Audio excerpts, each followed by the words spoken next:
Hey everyone, welcome back Choose to an another American Girl character to begin.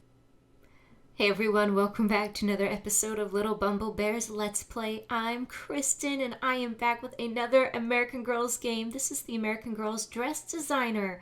Did you grow up with American Girls? I know I did. In the previous American Girls video I did, which was the American Girls Premiere, second edition, I shared with you that I grew up with the books and the movies and the games, and I even have a Felicity doll.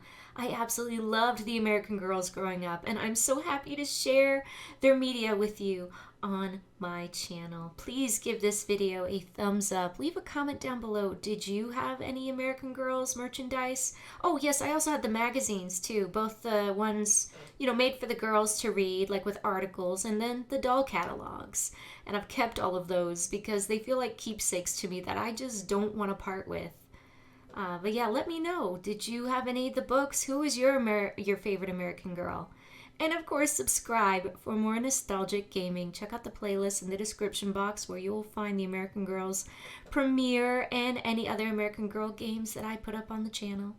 I have a Twitter and Instagram you can follow. I know it's called X now, but I'm still going to call it Twitter. I don't care. I have a Twitter and an Instagram, and I have an amazing Discord server with such kind people, so feel free to use the invite link in the description box and come say hi. All right, let's begin designing these dresses and learning about these girls. Enjoy. Kirsten. Felicity. Good day, my name is Felicity Merriman. I truly think 'tis much easier to be a lad. Every morning I have to pin up my hair in a cap, wear petticoats, a dress, and an apron. I'm forever tripping on my hem. I try to act properly, but there are so many things a young lady must not do.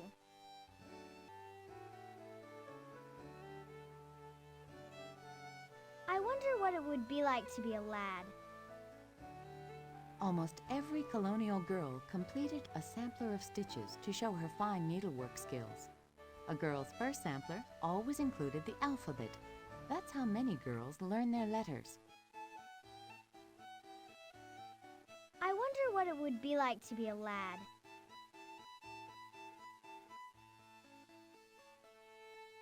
That's Susanna Maria Augusta Elizabeth Lucy Louise. In Felicity's time, books written for children weren't just for fun. They were meant to teach lessons about right and wrong. Felicity might have read Aesop's fables, such as The Tortoise and the Hare.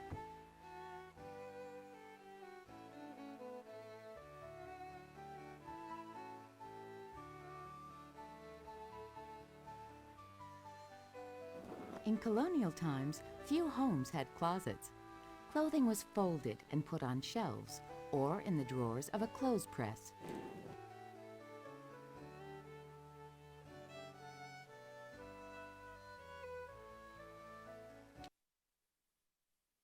Forward. I like working in Father's store so much more than doing chores at home. But since he apprenticed Ben, I have less to do. Ben teases me and says it will give me more time to get into mischief. I'm afraid it will just mean more chores, like helping Mother in the kitchen.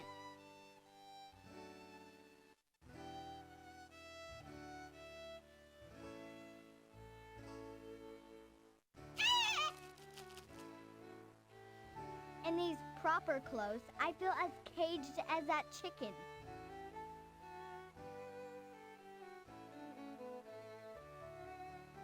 Colonists sometimes put candles in sconces and hung them on their walls.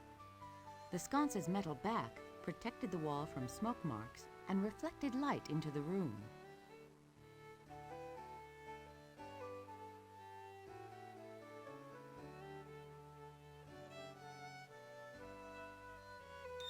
Customers paid for their purchases with coins from all over the world. Shopkeepers found out what coins were worth by weighing them on scales. Food was sold by weight too.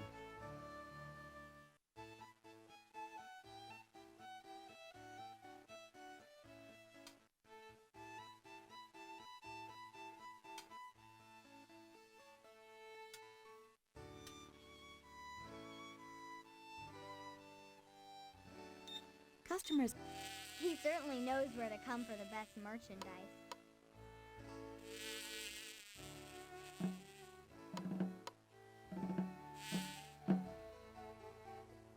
just a toy.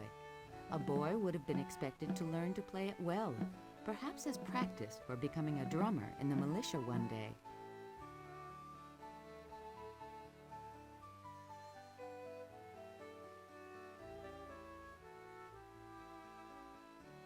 Candles made from tallow or animal fat burned quickly and gave off lots of smoke. Candles made from beeswax burned bright and clear and smelled like honey.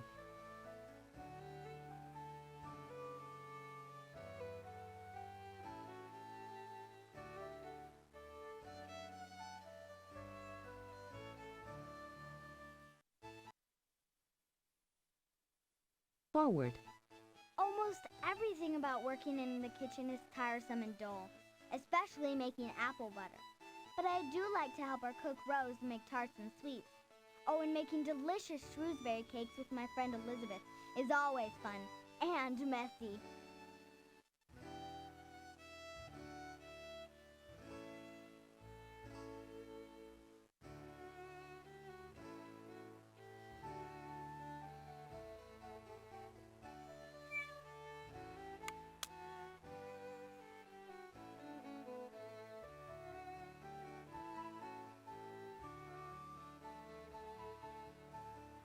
Mother says that many of the most caring things people do for others are hidden and private, like the secret star in an apple.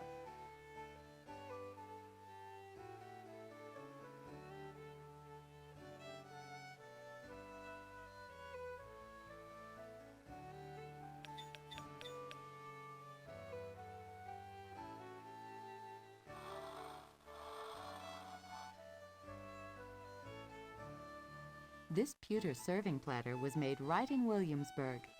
Pewter was used for most dishes and utensils. It was a metal that was easy to mold.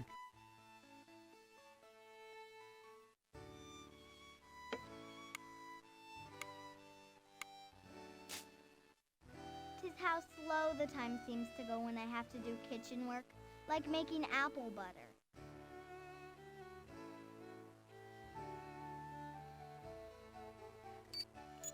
During colonial times, there were no standard measuring cups or spoons.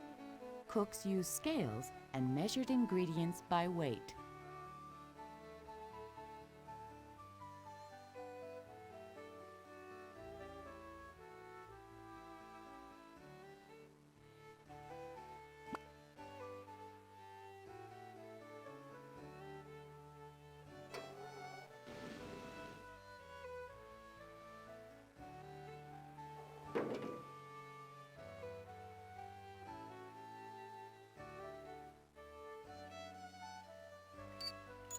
During colonial times, there were no standard.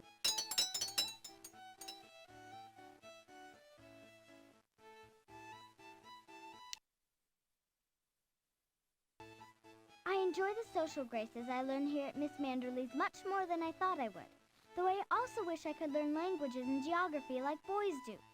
I have yet to hear one good reason why a girl cannot do those things.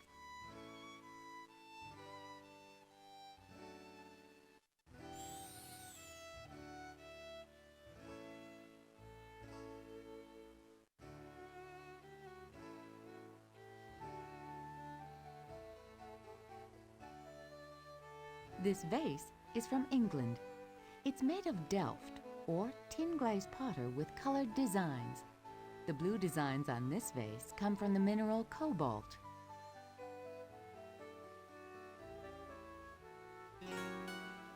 This guitar was a precious gift from my grandfather.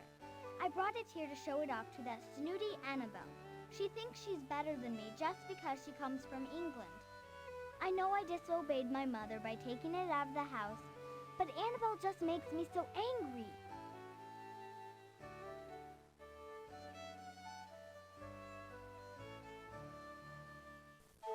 Some people thought that it wasn't proper for girls to play the recorder.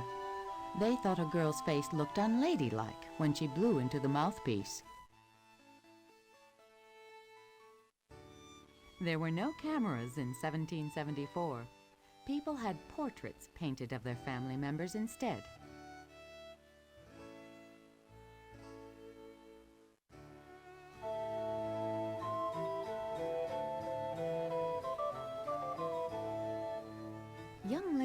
were expected to master a musical instrument. Many learned to play the spinet, or harpsichord, a small piano-like instrument.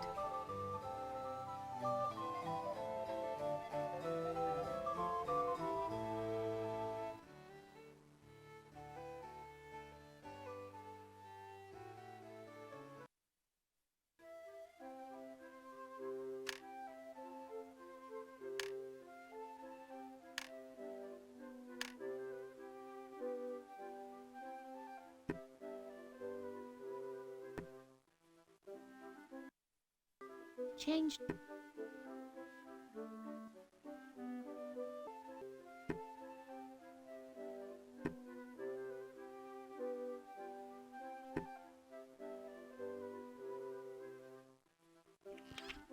Learn about the fashions. A pinner cap actually had to be pinned to the hair in order to stay on. Change the hat. In summer, colonial girls often wore wide-brimmed straw hats over their caps to keep their faces fashionably pale. Felicity's three-cornered riding hat was called a cocked hat because the sides were cocked or turned up. On Felicity's birthday, Mother gave her a pompon of pretty flowers to wear in her hair. People carried hankies at all times. People carried hankies at all times. There were no disposable tissues in colonial times. There were no pockets sewn into colonial clothes. Women either tied special pockets around their waist where they could be reached through slits in their skirts, or they carried a purse. Tea time was an English tradition that was important to the colonists. It helped remind them of their English heritage. Milliners or dress shop owners made miniature dresses for dolls in order to show customers the latest fashions from England. There were no flashlights in colonial times. People carried lanterns with candles inside to find their way after dark. Felicity wore fingerless mitts that she tucked into a muff to keep her hands warm.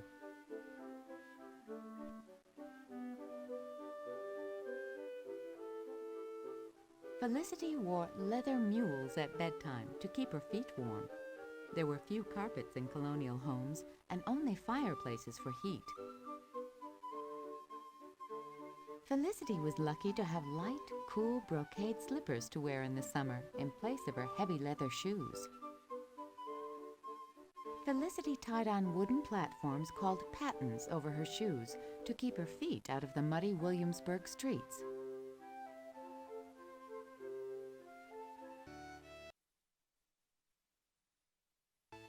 What news? I have been invited to the Royal Palace for a dance lesson. It will be a social event, almost like a ball. Oh, goodness! Can I dance well enough for the governor? If I had a beautiful new gown, I wouldn't be so nervous. I'm sure I would dance well. Copper tea kettles often rested on a brazier or portable stove that was placed next to the hearth. Hot coal. The table, called the Southern Lowboy, was made right in Virginia. Its Chinese-style claw and ball feet are designed to look like a dragon clutching a pearl.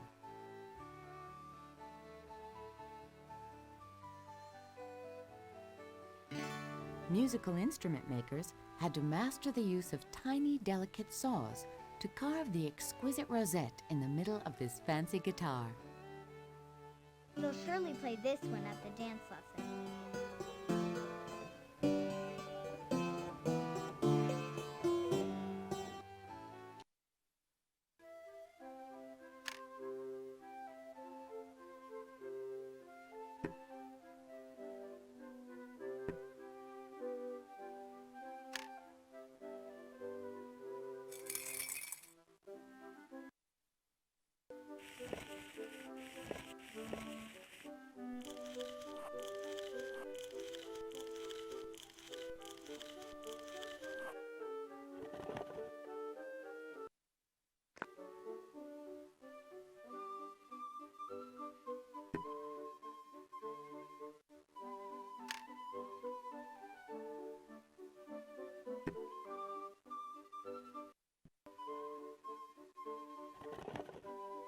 changed the shoes.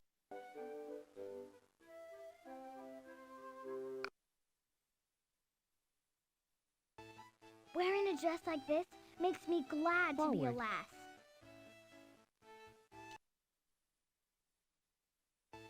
We must be loyal to the king. No, we must fight. My father's store has become a meeting place where the adults argue over what is right for the colonies.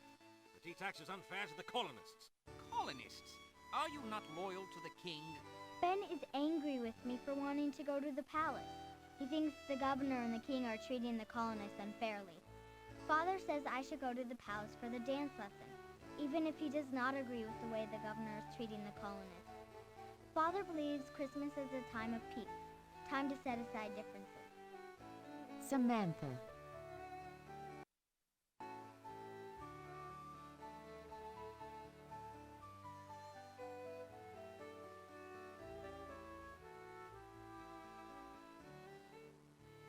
It's unfair that the King of England, on such a small island, so far away, rules us here in the colonies.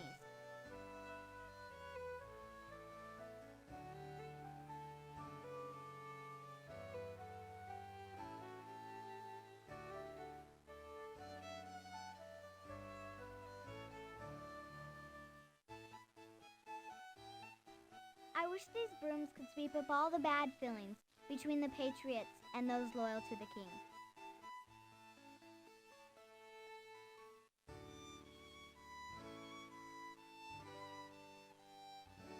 Sweets, like peppermint drops, were called suckets because children sucked them.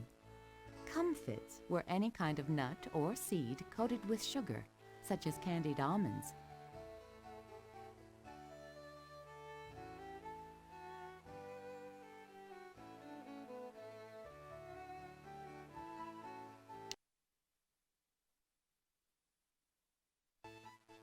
Mother and Rose, our cook, are preparing a bountiful Christmas feast.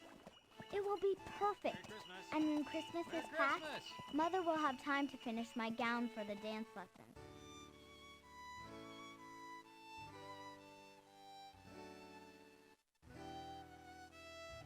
A fire was kept going in the kitchen all day long, even in summer. To keep the kitchen cool, each wall had a window, and the ceiling was higher than in the main house.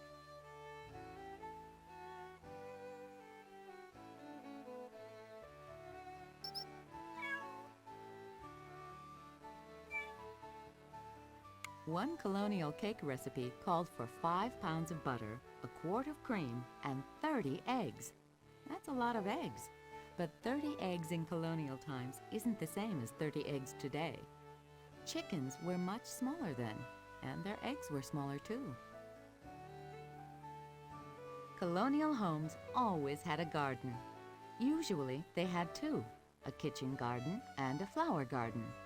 In the kitchen garden, melons, pumpkins, squash, and vegetables grew in tidy rows. The flower garden was grown for pleasure.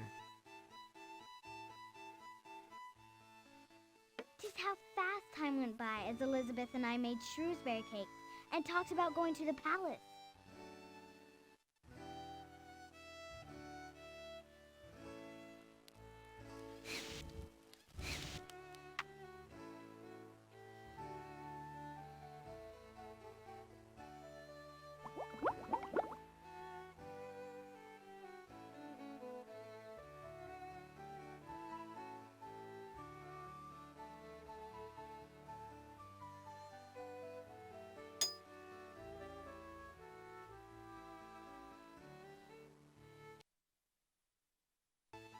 Oh, I am filled with such happiness.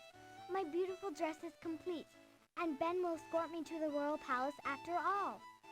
But even though the dance lesson is very special, my father's words about the spirit of the season mean much more to me.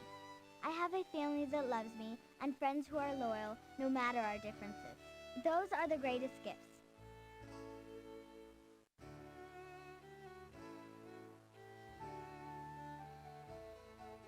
I hope that never happens to me. Because there was no electricity during colonial times, the swing glass was more than just a mirror. It could be adjusted to reflect sunlight during the daytime and candlelight at night to brighten the room.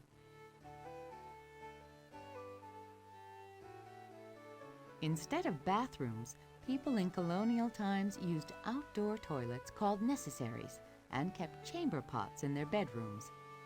Chamber pots were kept in private corners or hidden inside specially designed chairs called night chairs. Chamber pots were emptied each morning. On cold winter days like this, I wear layers of warm petticoats to chase away the chill.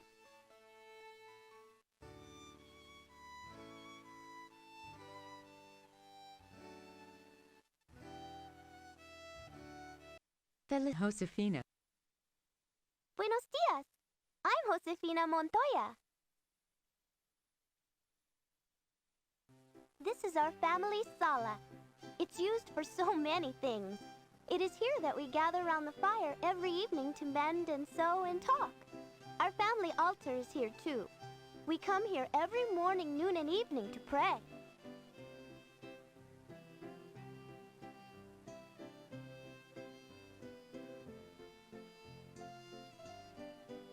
In New Mexico, fireplaces were located in corners of rooms. Each room had at least one fireplace to keep it warm. They filled the home with the delightful scent of piñon wood burning. In New Mexico, small retablos, or pictures of saints painted on flat pieces of wood, were sometimes taken along on journeys. A traveler could slip the retablo into this handmade leather retablo holder and carry it with him.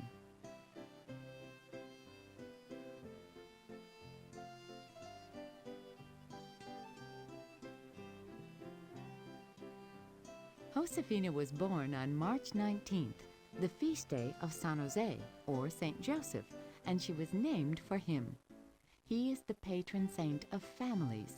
Each year, Josefina and her family had a special celebration on his feast day.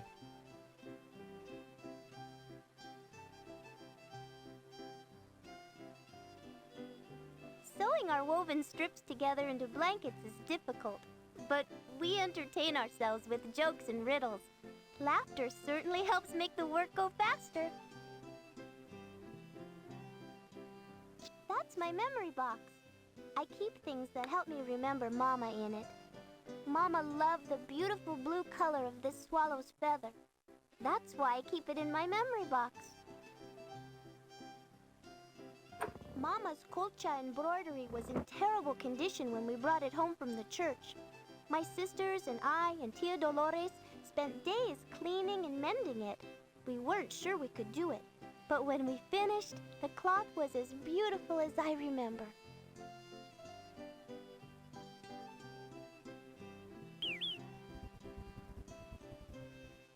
If swallows build nests on your roof, it is good luck. It must be true, because they built nests and they brought Tia Dolores to live with us. Perhaps it is even more luck if they choose our blankets to help build their nests.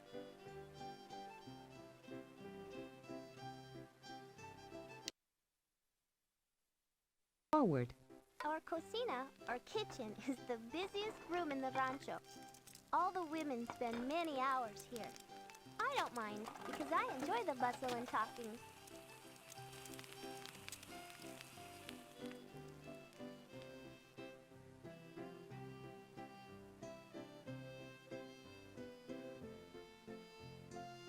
Soups and stews were often cooked in a copper kettle. Copper pots were common items in New Mexican kitchens.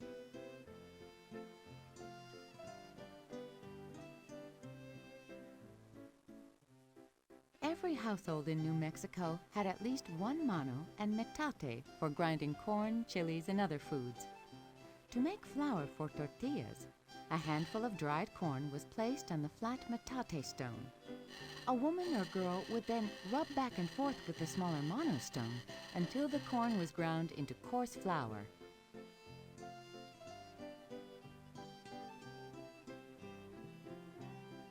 I keep my goat sombrita warm on the shepherd's bed over the hearth.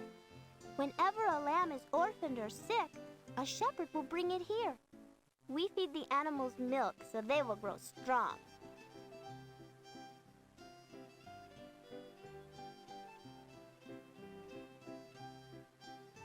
We cook tortillas on this comal, or griddle. Carmen the cook says she'll teach me how to do everything.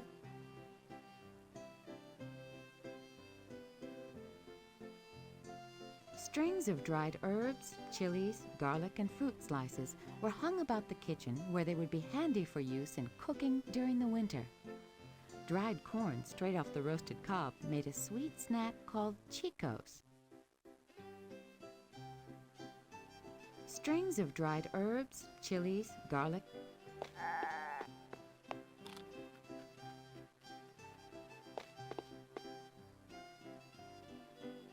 tables were used as a work area, not for dining. When families gathered for meals, they would often sit on built-in benches or on cushions set on the floor.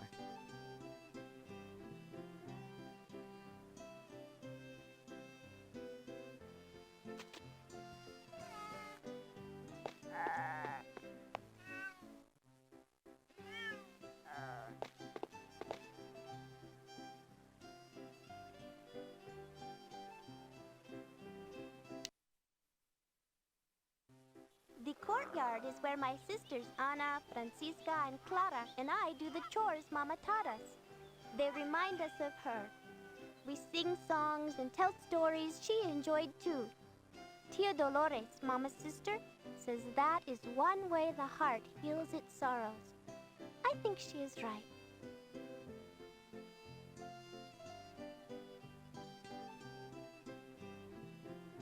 New Mexicans often traded for baskets made by the nearby Pueblo Indians.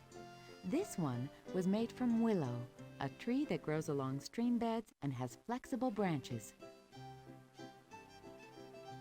Chilies had many uses. They eased pain, helped wounds heal, and cured frostbite.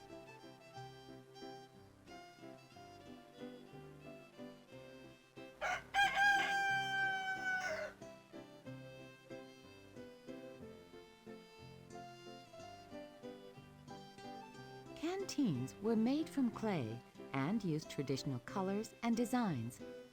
Canteens were an important item because people needed to carry water with them in New Mexico's hot, dry climate.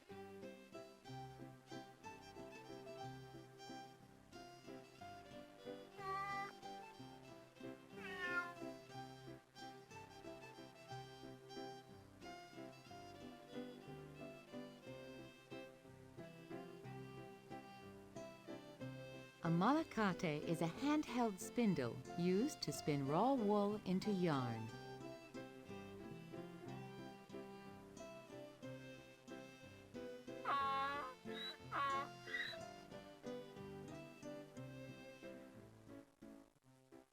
Oh, that horrible goat, Florecita. She eats everything. She ate the flowers I planted with Mama's seeds. But they did grow back, just like Tia Dolores said they would. The Santa Fe market is where we trade and barter for goods for our rancho. I love all the sounds, smells, and new things. I hear new languages and see people in costumes I never knew existed. I don't know which is more interesting, the goods or the merchants who sell them.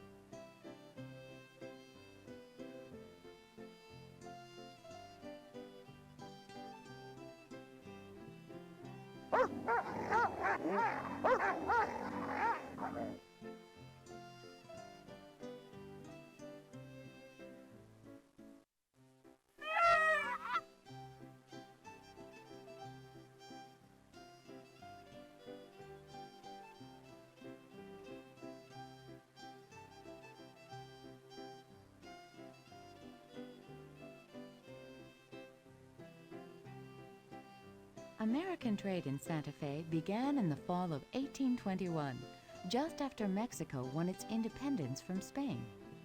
For the first time, foreign traders were allowed to do business in New Mexico. Soon, more and more Americans were coming to Santa Fe each summer with wagon loads of goods to trade.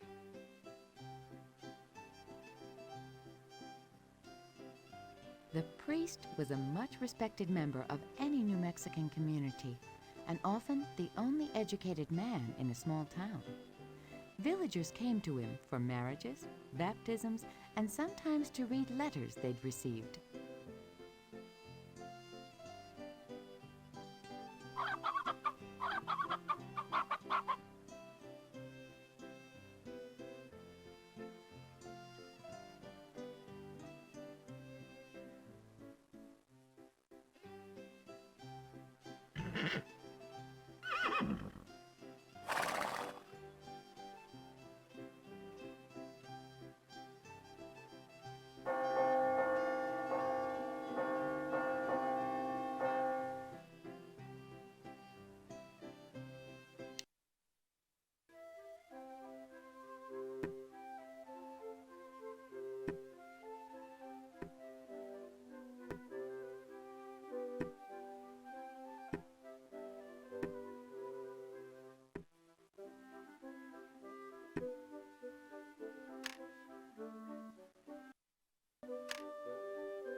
Learn about the fashions.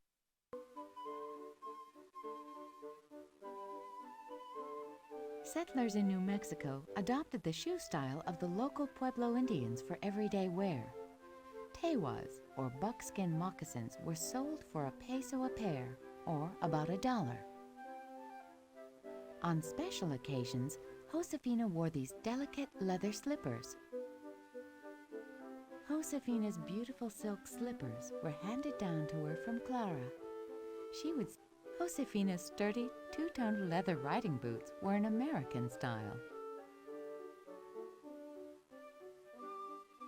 Settlers in New Mexico. For Josefina's birthday, the sala was decorated with a branch of apricot blossoms from Josefina's favorite tree. Mama's fan came all the way from Mexico City in a caravan. It was very delicate. Josefina felt honored to carry it. American traders had just begun coming to New Mexico.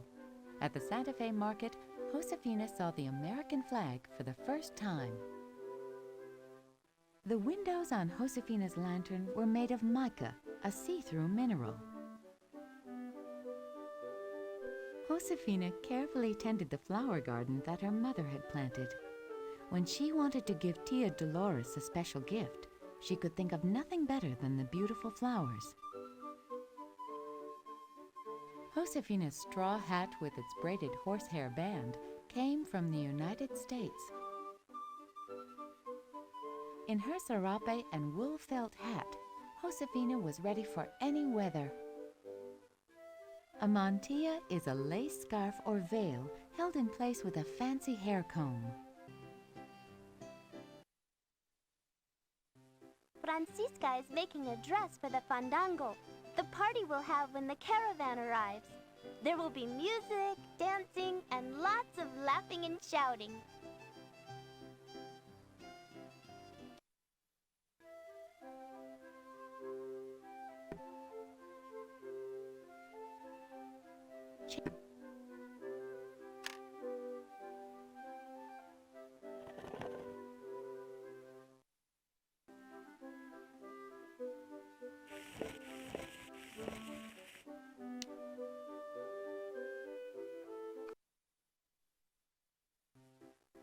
Muchas gracias for this beautiful dress you've made for me.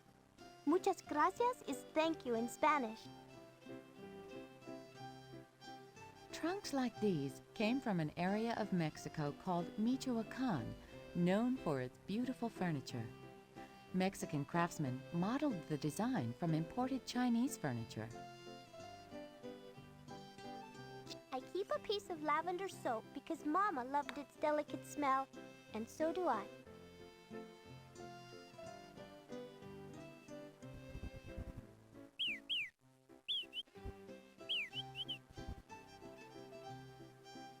The blanket on the wall brightens the room and adds a layer of protection from the cold. Weavers in the Rio Grande Valley, where Josefina lived, often made blankets with striped patterns like this one. In New Mexico, fireplaces were located in corners of rooms. Each room had at least one fireplace to keep it warm. They filled the home with the delightful scent of piñon wood burning.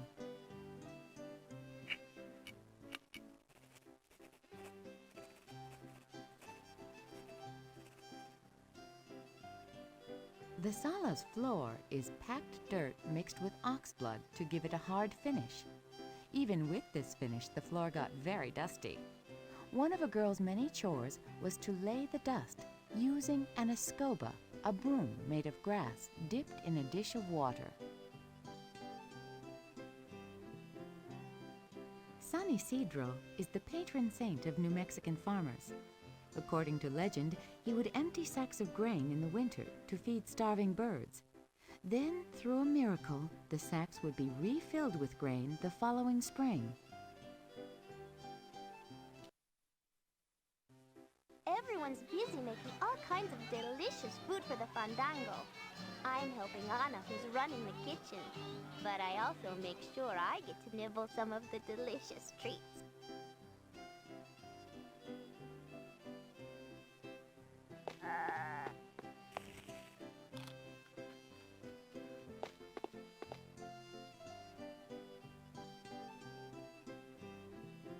The chocolatera was a copper pot used to make hot chocolate.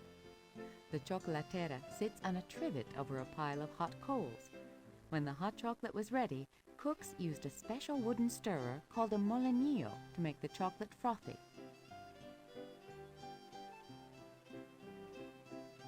Soups and stews were often cooked in a copper kettle. Copper pots were common items in New Mexican kitchens.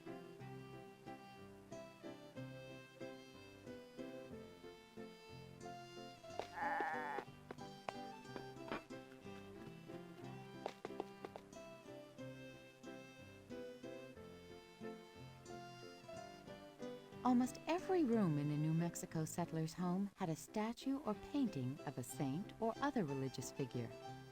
Artists called santeros often traveled from village to village, carving and painting these religious images.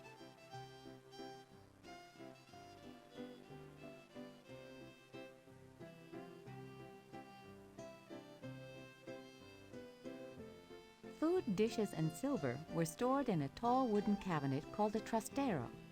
Trasteros were beautifully decorated with hand carving and colorful paints.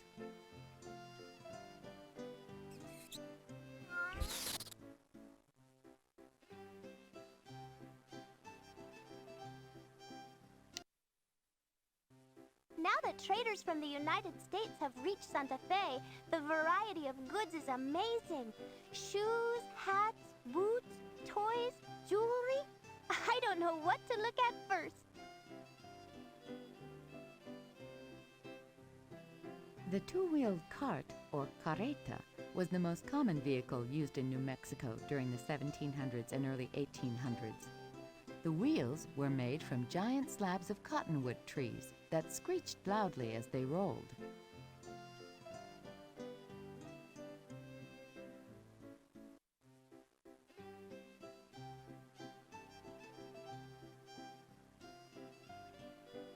Mountain men, who were usually French or American, lived alone in the rugged mountains, trapping animals such as beaver for their pelts. By 1824, beavers had nearly disappeared from New Mexico streams. Pueblo women brought pottery and crops such as melons and pumpkins to the market. They traded with the Americans for cloth and iron cookware and tools. Pueblo women brought pottery.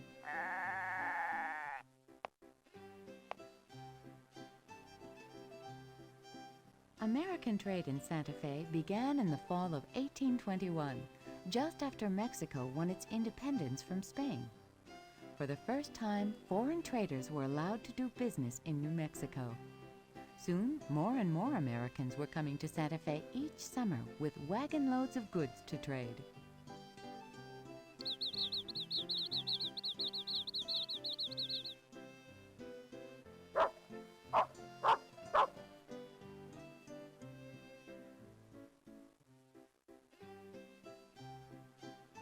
This New Mexican landowner is dressed in a traditional outfit of a short jacket and pants that button up on the side.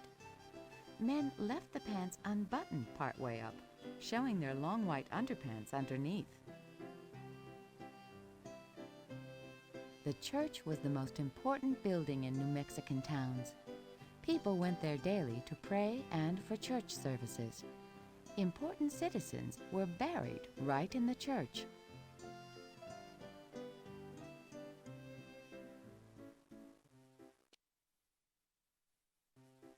The caravan is here. Its wagons are always filled with treasures and surprises. But the most important thing is it brought back our grandfather, Abuelito. He is filled with amazing and wonderful stories to tell us all.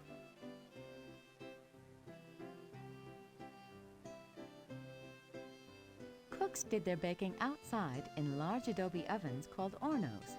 To heat the horno, a wood fire was built inside the oven. After the wood turned to coals and heated the horno to just the right temperature, all the coals were removed. Then the inside was wiped clean with a damp cloth, and the food was sealed inside to cook.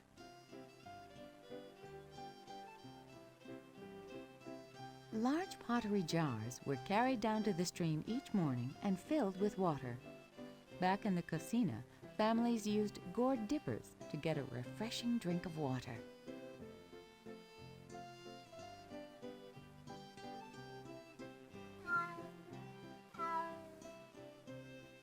Clara and I are too young to dance at the fandango, but we did peek in the window.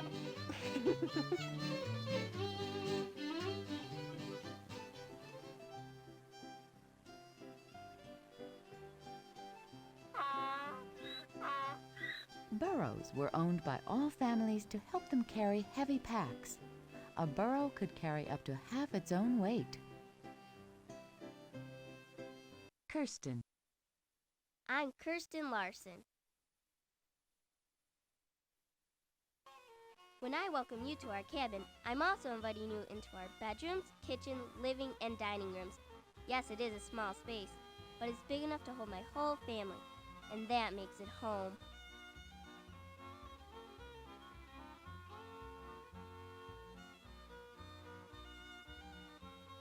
A coffee mill was not just used to grind coffee. Pioneers also ground their dried spices in the mill. The spices were used to cook delicious traditional foods.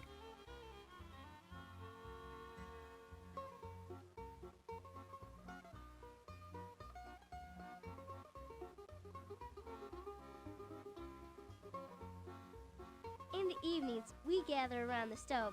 Mom and I spin wool into yarn, knit, or braid rugs for the floor. Papa and my brothers work on keeping our tools and furniture in good repair. They know how to fix almost everything we use on the farm.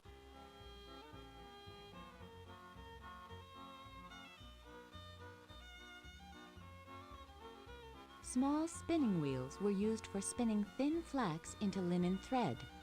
Pioneers spun their own flax and made much of their own clothing.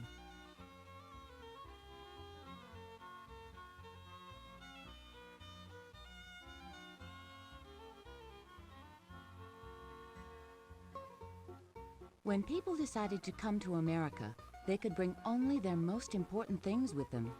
They filled trunks with clothes, blankets, tools, and food for the trip.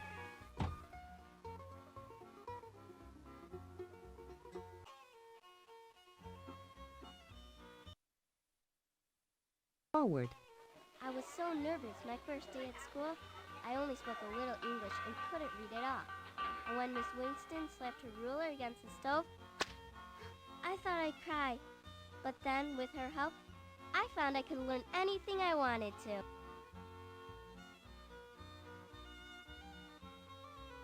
Pioneer schools started in the fall when the harvest was over and the farm was ready for winter. Then children could go back to school. Students did not work at desks, but instead sat on long split-log benches. These benches were made from trees that had been cleared to make room for the schoolhouse. Students did not work at desks, but instead sat on long... During very cold cold winter days, I'm quite grateful that some of the boys misbehave, because their punishment is chopping firewood.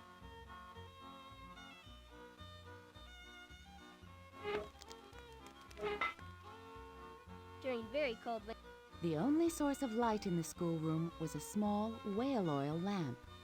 Whale oil fuel was used until the late 1850s, when kerosene became available.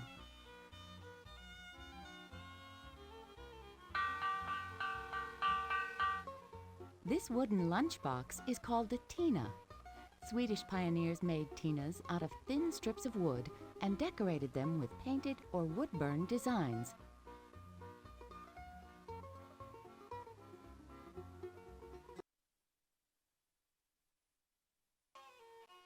of all the places in my new country, these woods are filled with the most beauty and the most dangers. The woods also hold many secrets to be learned. Some secrets are places and some are people, and I discovered my share of them.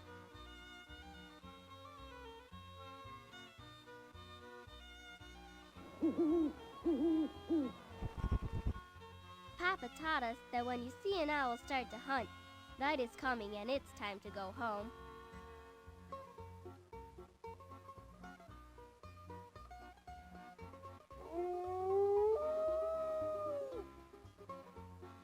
That's a sound I only want to hear when I'm safe in our cabin. Birch trees were cut down for firewood, lumber, and bark. The bark was sometimes so thick and strong that it would be made into canoes. The thin layers of bark were a good substitute for paper, which was very scarce on the frontier.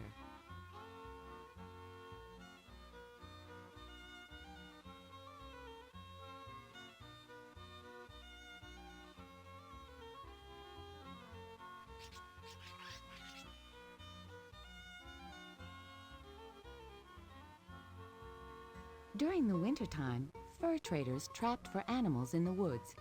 Most traders lived in temporary shelters like this cave to keep them safe from the cold and wild animals. In winter, moose paw through the snow to reach the plants underneath. If the snow is too deep, the moose snap off young trees by climbing on top of them until they bend and break.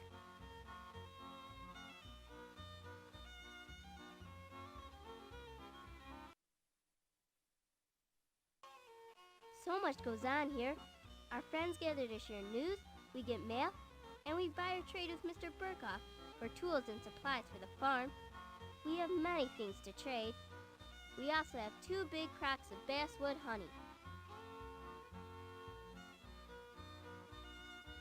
Pioneers picked up their mail at the general store. In 1854, the person receiving a letter had to pay the postage, not the sender. If someone didn't have enough money to pay the postage, he or she couldn't claim the letter.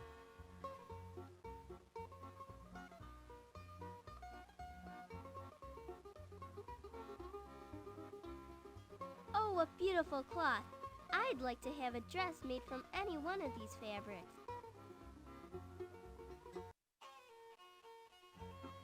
White sugar was expensive, so pioneers were always glad to find or buy honey to use instead. Settlers who found bee trees carved their initials into them to show that they owned the honey.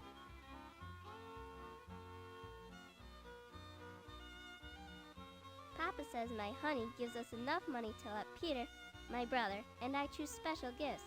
Peter wants a knife, and I'm choosing a light, cool straw hat like Lisbeth.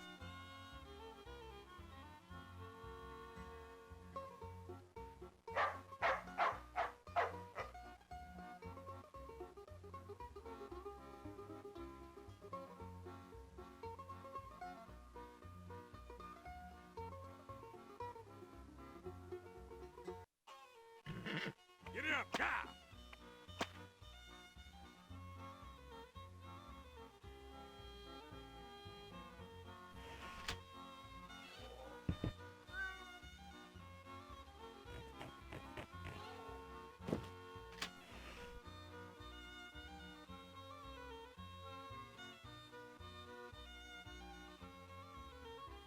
An axe was often a settler's first and only tool. It was used to fell trees to build homes and barns and chop firewood for cooking and warmth. This type of axe was used for splitting wood.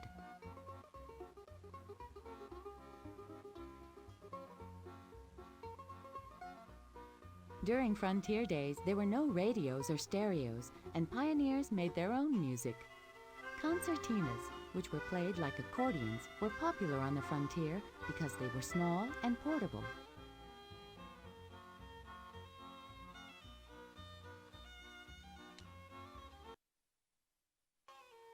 In Sweden, St. Lucia Day is my favorite part of Christmas. But my cousins here have never even heard of it. Papa must get our trunks from town so I can wear my special St. Lucia kappa and show them all just how wonderful a celebration it is.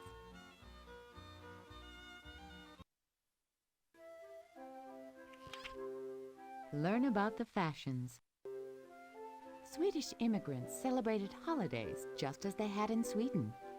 The traditional Swedish Yule celebration begins with St. Lucia Day on December 13th to mark the longest winter night. On the frontier, gifts had to be handmade. Kirsten's friends made her a wreath of wild daisies for a birthday crown.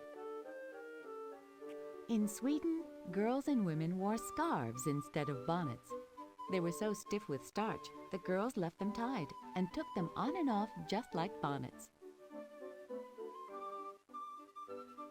Freckles and suntans were not fashionable in 1854. The wide brim and back ruffle of Kirsten's sunbonnet protected her neck and face from the hot sun. On the 4th of July, Papa surprised Kirsten by buying her a straw hat from Mr. Berkhoff's store. It was so much cooler than her sunbonnet. Kirsten's hat was knit in a two-color pattern that made the knitting double thick for extra warmth.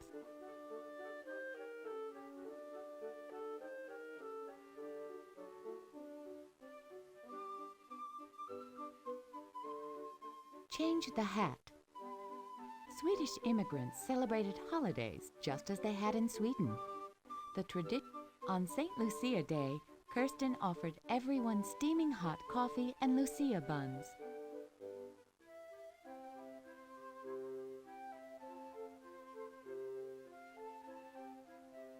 In Sweden, women and girls made woven bed coverings and cloths. Quilting was a new American skill that Kirsten was proud to learn.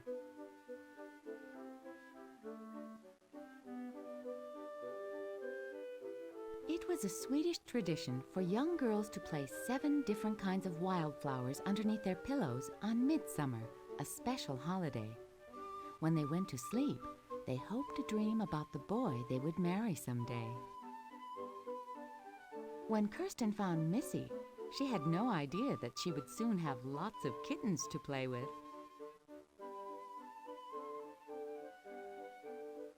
When Sari came out of the family trunk, Kirsten said she'd never let her go again. Kirsten and Mama collected flowers and herbs and dried them for use year-round as medicinal remedies. There weren't many doctors or druggists on the frontier. Settlers like Kirsten were very happy they had survived their long journey to America. They were eager to learn American ways, like celebrating the 4th of July with fireworks, a parade, and lots of flags. Kirsten wanted to save a raccoon that was injured in a trap. She had no idea it would start a fire that was nearly a disaster.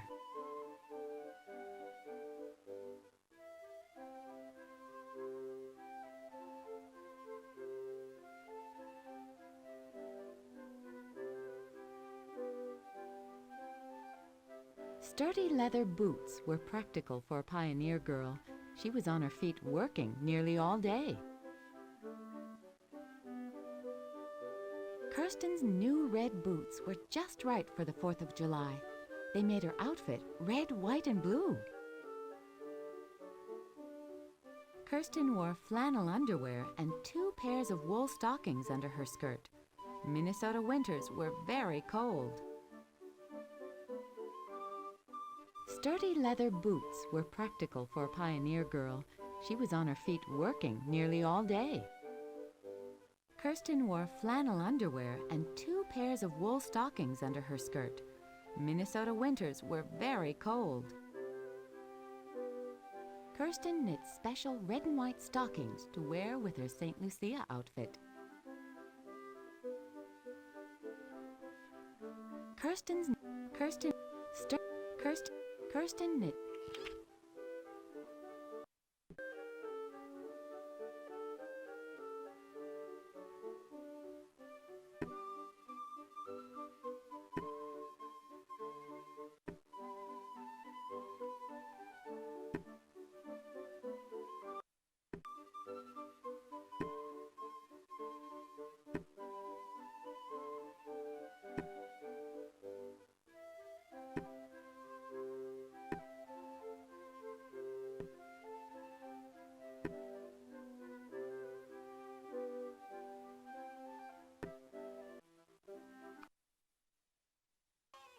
I know my cousin Anna will want to borrow these beautiful dresses you've made.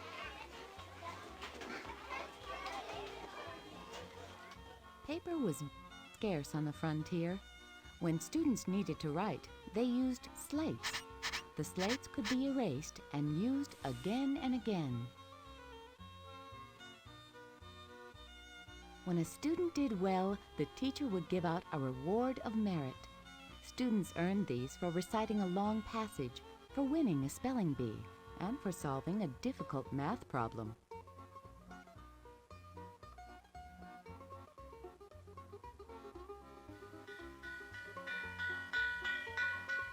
Brass bells were used to call the students into class each morning. They were also used to signal a break for lunch and to dismiss the students at the end of the day. Books were very difficult to get on the frontier, so students often shared a reader or speller. Children lucky enough to have books at home brought their own to school.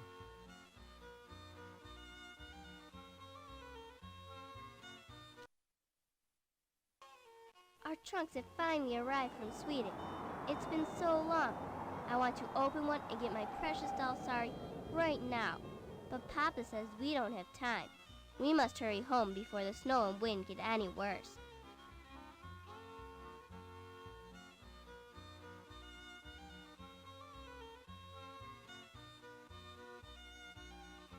Flour, apples, fish, salt, and many other foods were sold out of handmade barrels. Settlers brought their own jugs, baskets, and cloth sacks for taking the food home.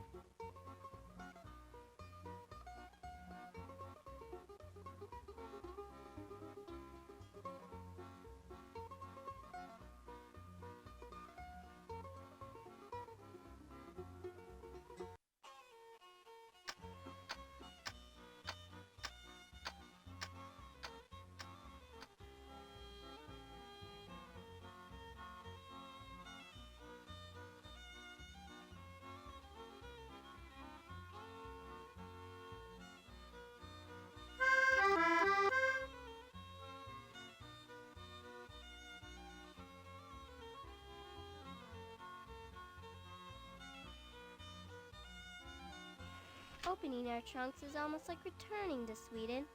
Our precious things bring up so many memories.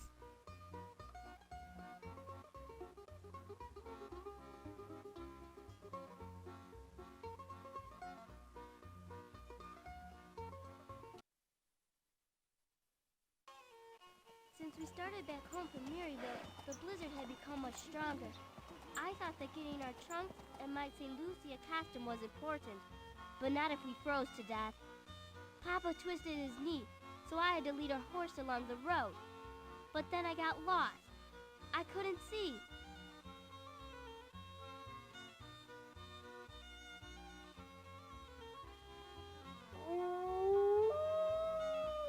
Wolves howled to keep in touch with other wolves in their pack, to show excitement before a hunt, or to find a mate. Pioneers got many things that they needed from the land around them. They used lumber for building their cabins and barns from the forests, They also hunted animals, found plants to eat, and fished in streams filled with fresh, clean water. Large streams rarely froze solid in the winter. Settlers who did not live close to a running stream melted snow for drinking water.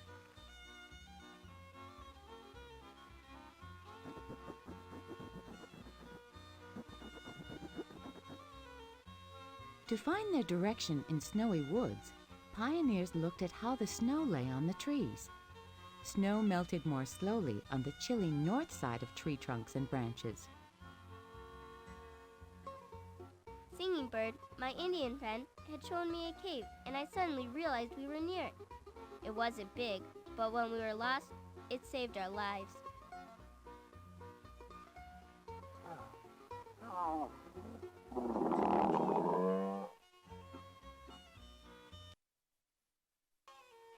Everyone is waiting with his or her eyes shut, and I am ready to play the part of St. Lucia. I have the tray of bread, and Elizabeth has lit the crown of candles. Now, St. Lucia invites you to breakfast.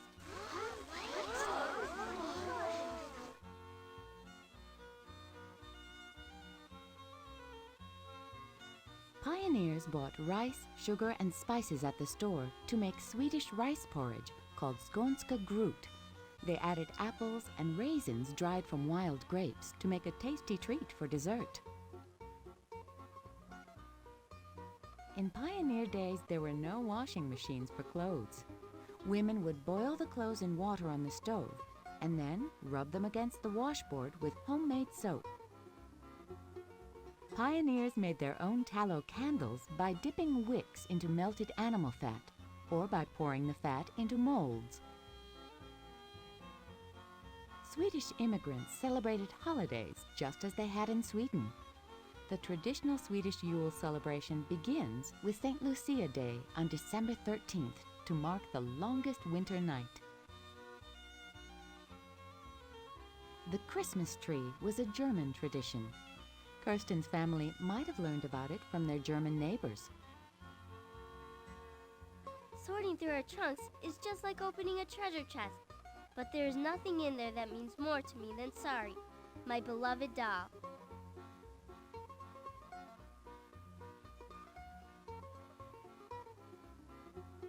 Addy. Hello, I am Addy Walker. When Mama and I escaped from slavery and made our way here to Philadelphia, Mama found work here in Mrs. Ford's dress shop. It was very hard to get by without Papa or my brother Sam, and I miss baby Esther terribly.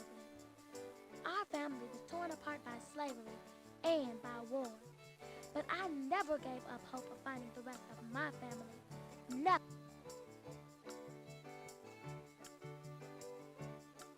I knew that somewhere out in that city, if I kept looking, I'd find Papa.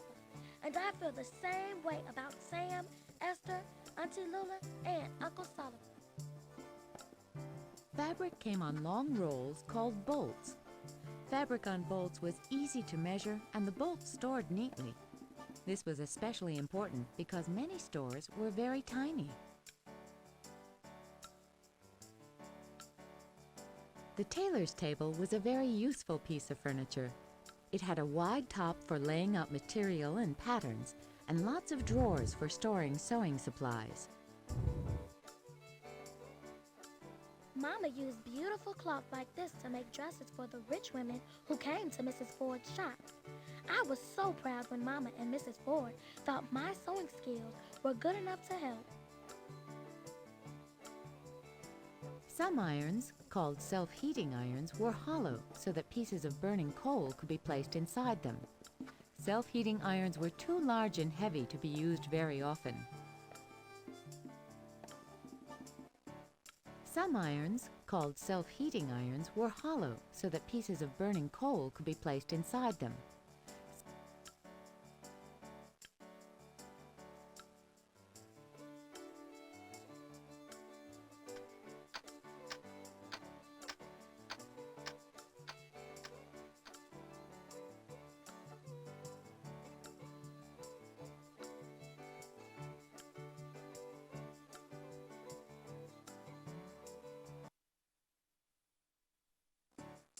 This is the kitchen in Mrs. Golden's boarding house.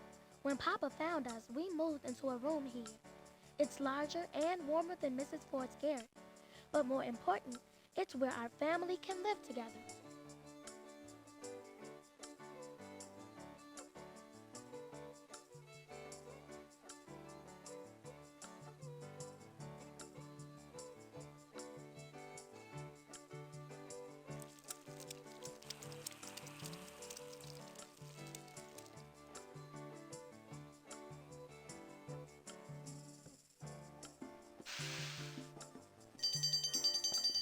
Dinner is ready.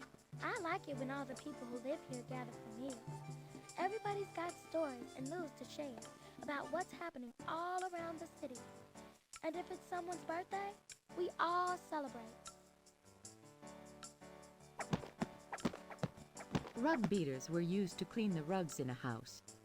Beating rugs was very hard work. The rug was hung on a clothesline and then hit with the beater to get rid of the dirt.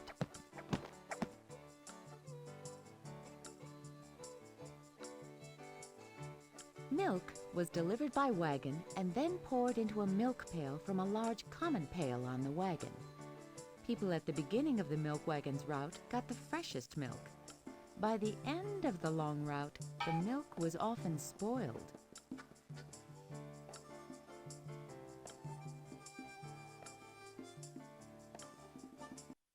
A large tub of water was kept in a dry sink for dishwashing. A dry sink could have a pump next to it for bringing water into the house, but there were no pipes for draining the water away.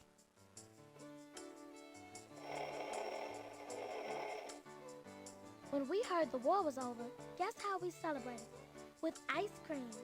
It was such a wonderful night. But I couldn't help wondering where my brother was, and Auntie Lula, Uncle Solomon, and Esther. I hope they were celebrating too.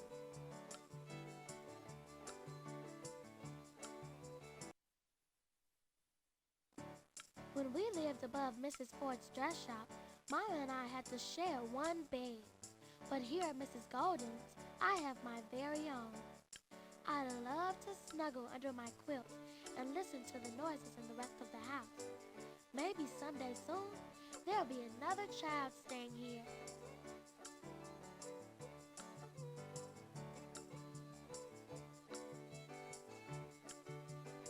I keep my precious cowrie shell necklace in a secret compartment in our trunk.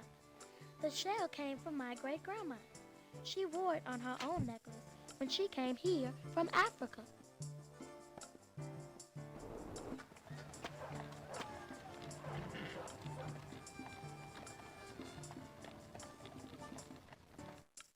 Sojourner Truth spent her entire life working for equal rights and freedom from slavery.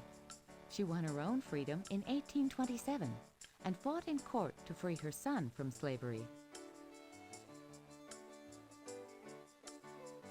Kerosene lamps were popular in Addy's time. Kerosene was an inexpensive fuel. It gave off a brighter, steadier light than candles. In Addy's time, mirror making was a dangerous job. Mirrors like Addy's were made with a metal called mercury, which caused illness and sometimes even death. Today, mirrors are made with silver or aluminum.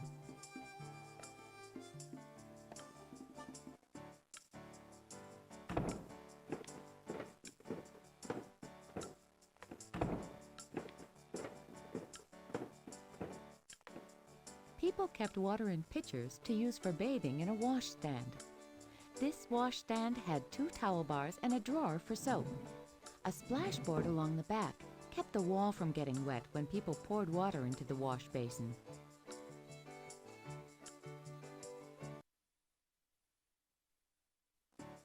There's more than one kind of freedom.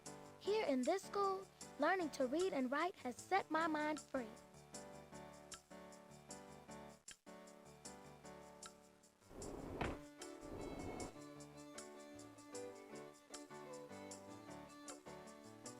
My ancestors were taken from their tribe from here, Africa.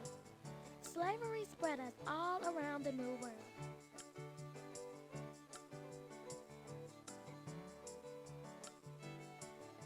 Shutters kept out summer heat, winter winds, and city noises. If shutters weren't fastened securely, they flapped in the wind and banged against the house, disturbing everyone, including the neighbors. Instead of alphabet cards like these, some classrooms had cloth banners with large letters of the alphabet printed on them. All students began the school day by reciting the alphabet.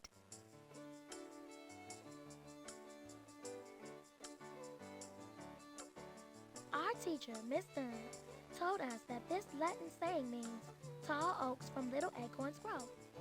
I guess I'm one of those little acorns. But I know with all I'm learning, I'm growing every day. That pen and ink wheel are just like the ones I use at home to write letters to the Quaker Aid Society, so they know we're looking for Sam, Esther, Aunt Lula, and Uncle Solomon.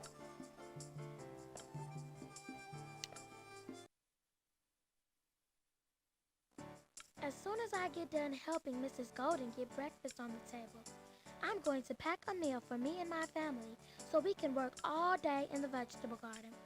We sold everything we had grown at the church fair to raise money to help find Sam, Auntie Lula, and Uncle Solomon. But Sam surprised us by turning up all by himself.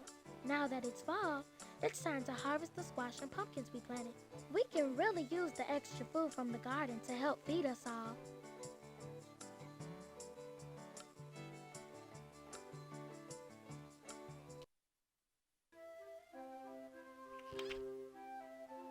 Addie's canvas boots had shiny patent leather toes and heels.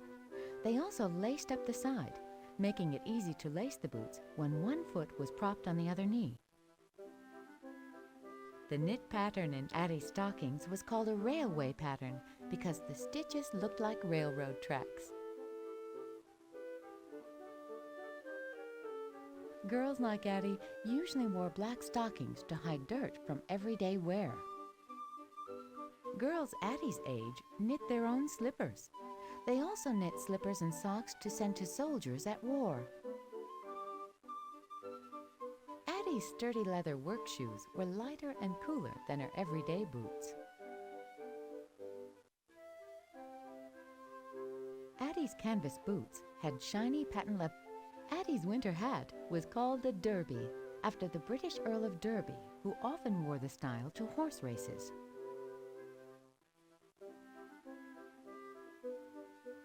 Addie's straw hat was held on by long pins secured in her hair.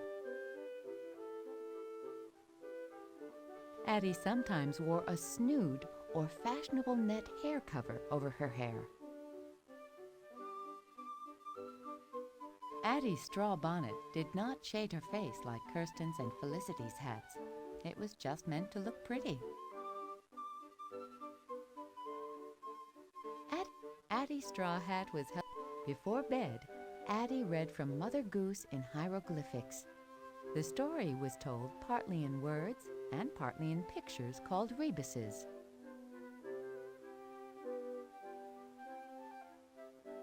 Ida Bean got her name because she was stuffed with beans. Yellowware was sturdy and popular dishware in Addie's time. Addie and Mama bought their large Yellowware bowl second-hand from Mr. Del Monte's shop. Addie's first job in Mrs. Ford's shop was delivering packages. Learning the addresses and street names in her neighborhood helped her learn to read. Addie wrapped yarn around the edges of her slate to keep it from making too much noise when it rubbed against her desk. Addie and her family grew vegetables to sell to raise money for Papa's trip back to the plantation to find Esther and Sam. When the North won the Civil War on April 9, 1865, Addie knew it was the right day to celebrate her birthday. At Mrs. Golden's, everyone celebrated with cherry pie and ice cream.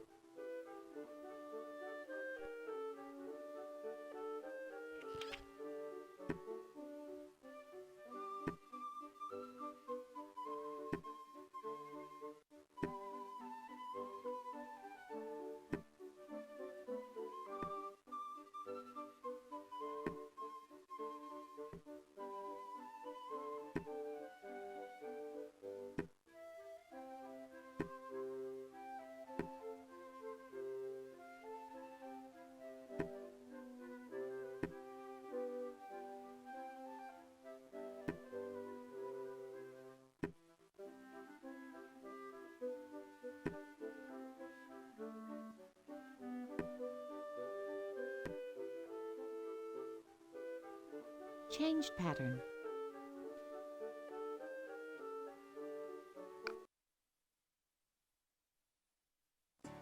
I hope I get invited to a party so I can wear the beautiful dress you've made.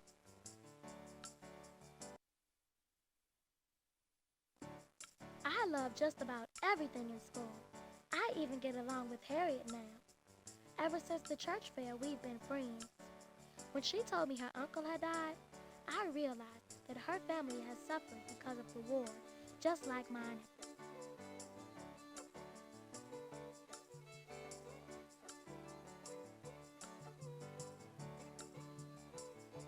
The dictionary is used to look up the pronunciation and meaning of words. Webster's was the first dictionary of the American language.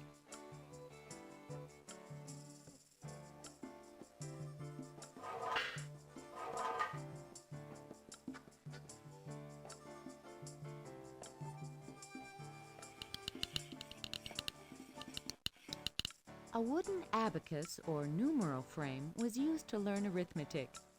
The beads on the abacus stood for numbers that could be added, subtracted, multiplied, or divided.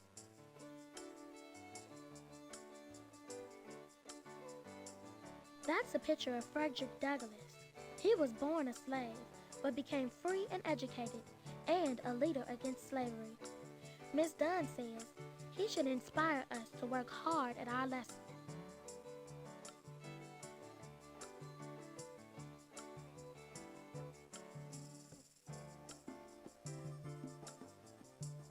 This globe makes the world look so small, yet just this one city seems so big when I'm trying to find the rest of my family.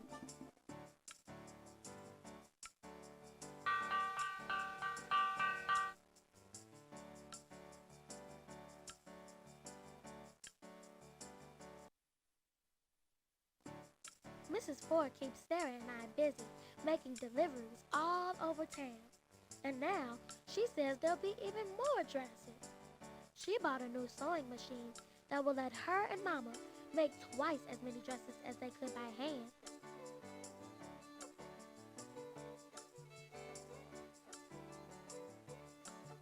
The first step in making a dress was to design a pattern. Some dressmakers made their own patterns or adjusted patterns from fashion magazines.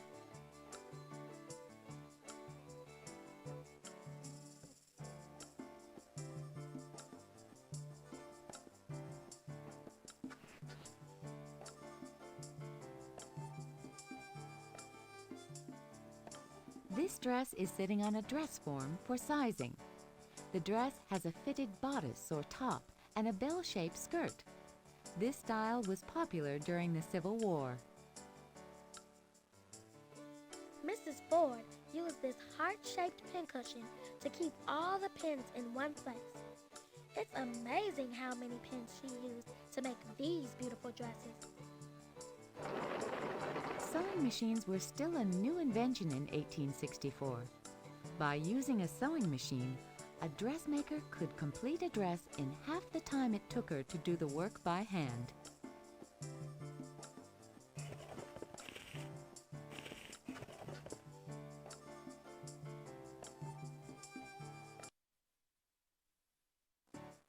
I've been searching the hospitals and churches and aid societies for so many weeks, I almost don't know what to do with my time now.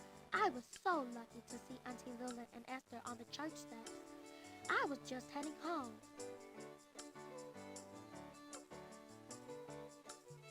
To celebrate the end of the war and of slavery, many people made banners and flags with sayings like the one on Addy's banner. It says, "My heart is glad, my country is free."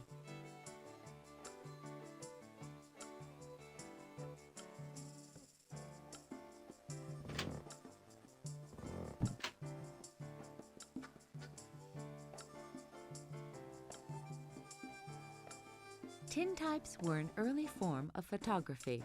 This tintype shows a soldier. They often had their pictures taken by traveling photographers.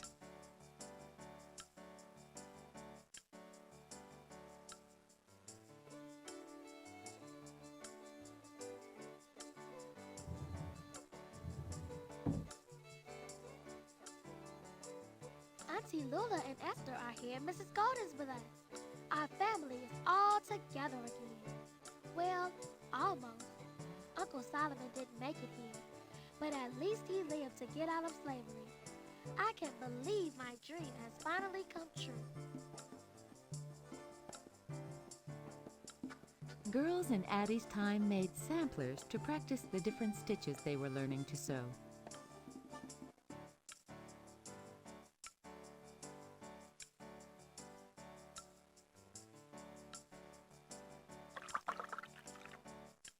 Addie's pitcher and bowl were made of white ironstone. Ironstone pottery was popular in boarding houses because it was as hard as steel and almost unbreakable.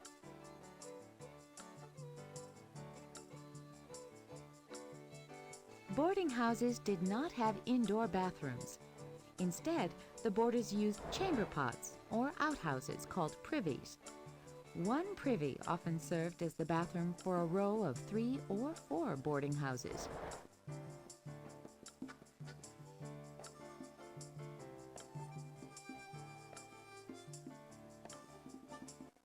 This quilt pattern is called log cabin. Other patterns had names like slave chain or even Underground Railroad. Women often sold quilts to raise money to help fight slavery.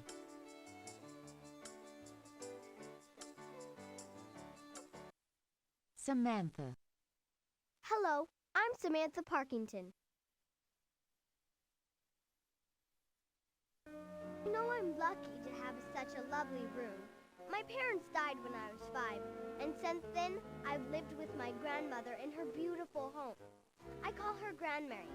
She is trying to bring me up as a proper young lady. I do try, but I always seem to tear my stockings and wrinkle my clothes.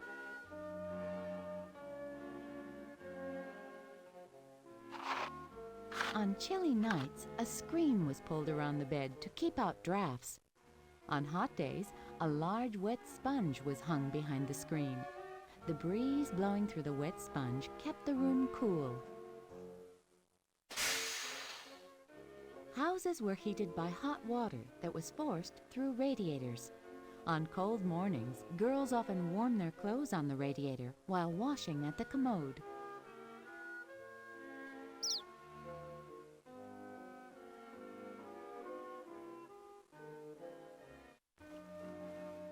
People during this time decorated their homes with plants to show their love of nature. Many wealthy homes had conservatories, glass rooms or buildings where a gardener tended exotic plants.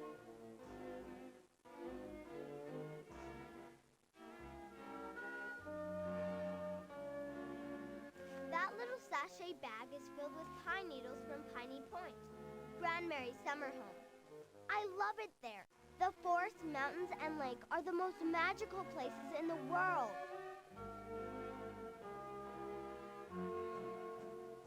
My mother painted such lovely pictures of us. Through them, I see how much my parents loved me. These are photos of my family. Aunt Cornelia, my friend Nellie, the twins Agnes and Agatha, and Grandmary.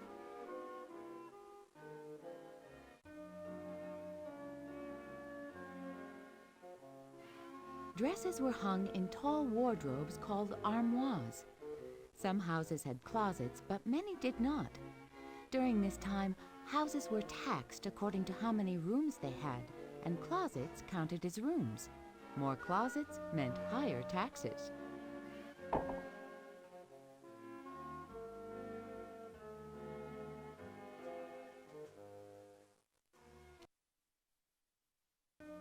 Here at Miss Crampton's Academy, we have lessons in deportment, or proper behavior for young ladies. But Aunt Cornelia says that what is proper for a woman is changing. The world is changing and women are changing with it. But Grandmary feels women should stay at home and not get involved with newfangled ideas. I'm not sure what I think yet.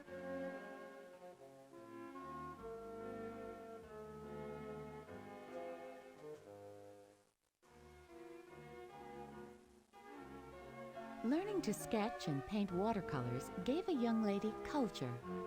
Drawing was considered a technical skill, and was taught only to those training to be architects or engineers, professions only men could enter.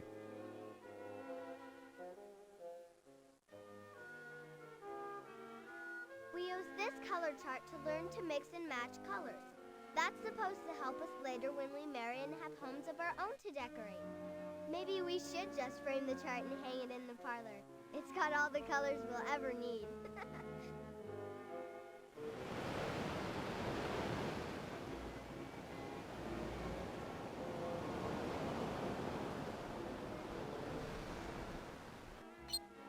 Students used a microscope for science experiments.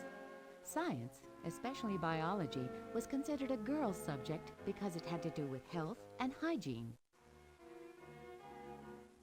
Frédéric Chopin, a popular composer during this time, was called the poet of the piano. All accomplished young ladies were encouraged to take piano lessons.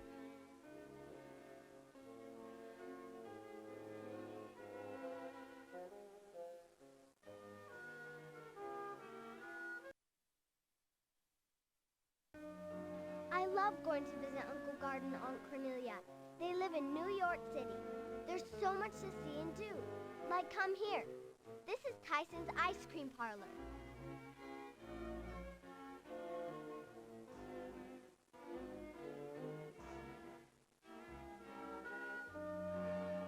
It's almost like magic, the way the electric lights in here can go on and off at the touch of a switch. But we have regular gas lights at home.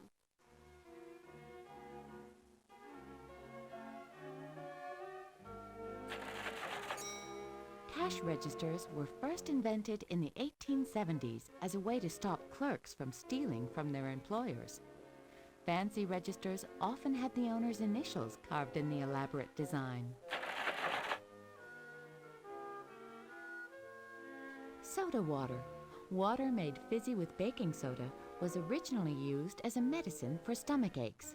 By the mid-1800s, it was so popular that one New York soda fountain sold 3,500 glasses of soda a day. Root beer was originally sold as a powder of roots and berries. It was advertised as a medicine that would purify the blood and make cheeks rosy.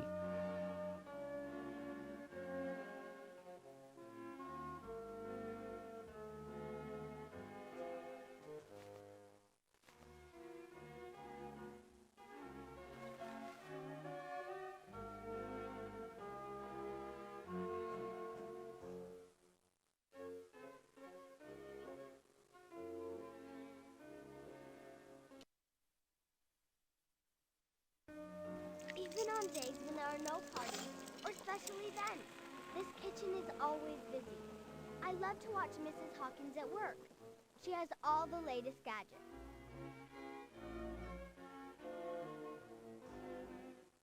There's even hot running water in the kitchen. Mrs. Hawkins doesn't think it's clean enough, so she boils cold water for tea.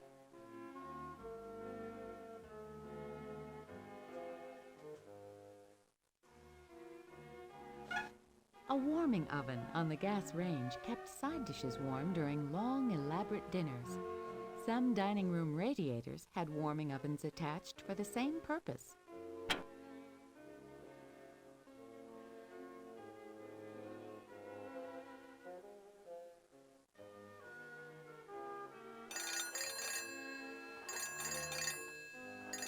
To make a telephone call, an operator had to connect you to the person you were calling.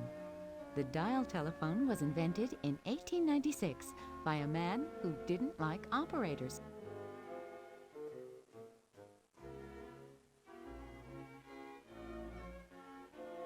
A milkman delivered fresh milk every day. The milk was stored in a metal milk can.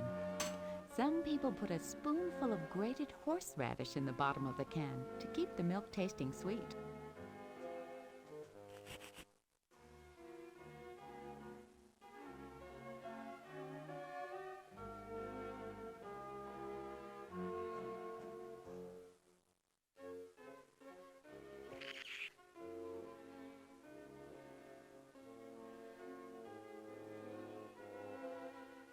Here's a secret. The kitchen clock is the only one in the house that has the correct time. Grandmary did that so the late guests wouldn't be embarrassed.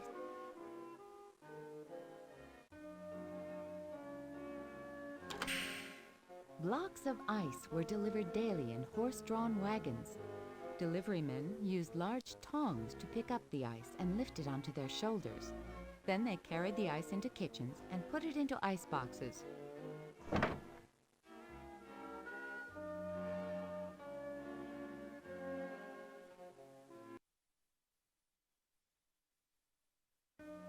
Today is my birthday. I have a superb party planned. All my friends are coming and...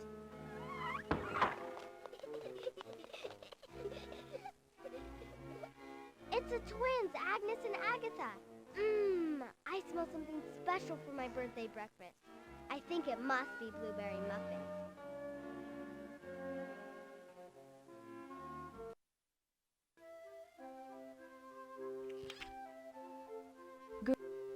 As time,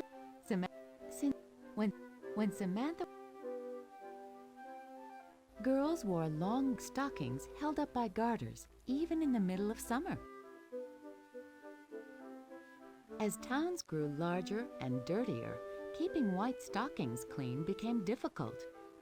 Only families with servants to do the wash could wear white stockings often. Girls wore long black stockings held up by garters, even in the middle of summer. Samantha's shoes were called Mary Jane's. They were named for shoes worn by the character Mary Jane in the comic strip Buster Brown. As towns grew larger and dirtier, keeping white stockings clean, Samantha had special button-up boots that perfectly matched her midi dress. Since proper young girls didn't wear pants, Samantha wore leggings called gaiters over her boots to keep her legs warm. When Samantha was growing up, ice skating was all the rage. People loved to show off their fancy footwork. When Samantha was growing up, ice skating was girls wore. Samantha's shoes were called. Every afternoon at tea time, Samantha joined Grandmary in the parlor and practiced her fancy sewing. Samantha shared her gingerbread cookie with Nellie, who didn't get treats very often. Students like Samantha learned spelling, history, geography, and penmanship. They also wrote essays or compositions, which they recited in front of the class. Samantha's music box played her favorite Christmas carol, "Oh Christmas Tree." Samantha's Nutcracker doll was meant to look like Clara in the ballet The Nutcracker. Clara received. Every birthday guest got a small bouquet of roses called a nosegay. Making pretty flower arrangements was one of many crafts that proper young ladies learned. Samantha gave her birthday party guests white lace fans as party favors. Girls like Samantha often pressed wildflowers and put them in albums. They enjoyed studying nature. Girls like Samantha often took drawing and painting classes. They kept sketchbooks as records of their adventures.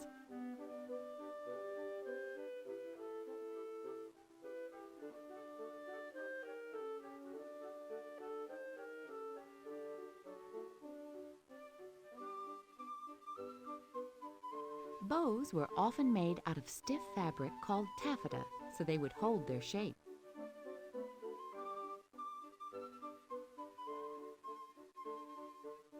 At the turn of the century, girls wore enormous hair bows on the tops or sides of their heads, where the bows were sure to be seen.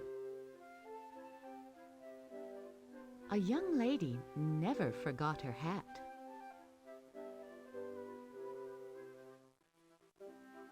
Bows were often made.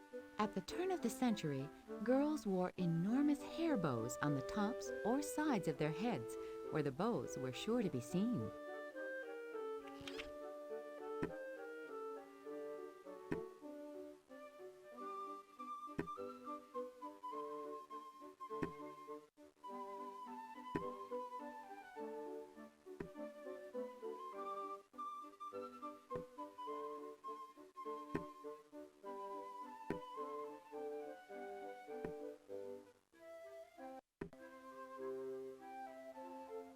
change.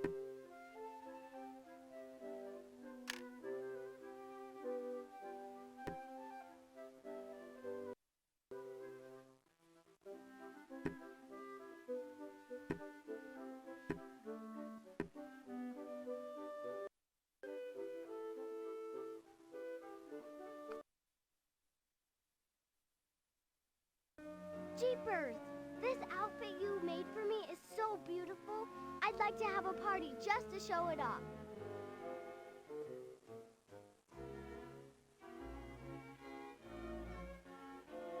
All the girls are bringing their favorite dolls to the party.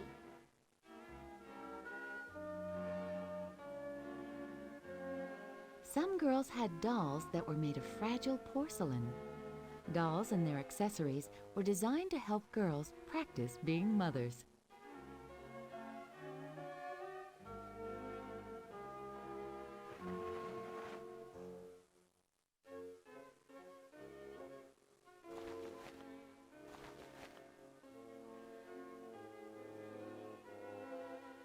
Do you know what the twins convinced me not to do? I'm not wearing long underwear.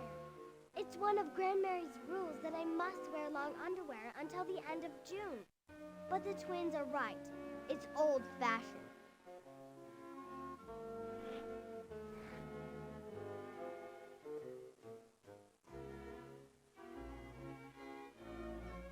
Even though some houses had sinks with running water, a wash basin and pitcher were often used for bathing.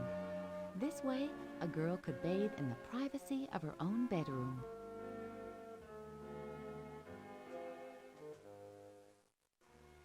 Very few houses had electricity at the turn of the century.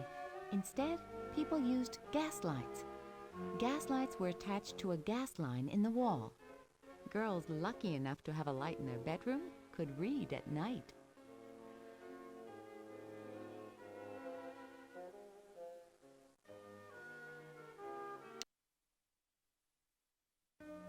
Mrs. Hawkins made wonderful petted floor cakes for the girls at my party.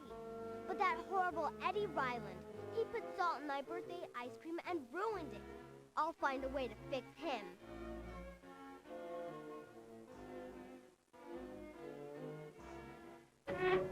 Gas ranges were clean and easy to use.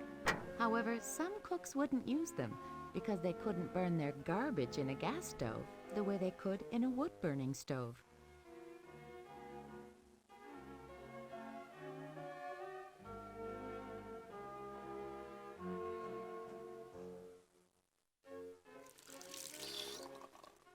In 1904, people were lucky to have hot and cold running water.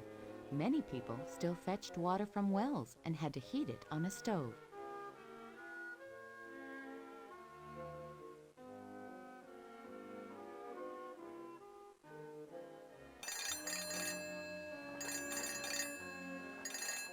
Uncle Guard says that one day we'll be able to telephone people across the ocean. Grandmary thinks that kind of talk is silly, but I think it would be wonderful.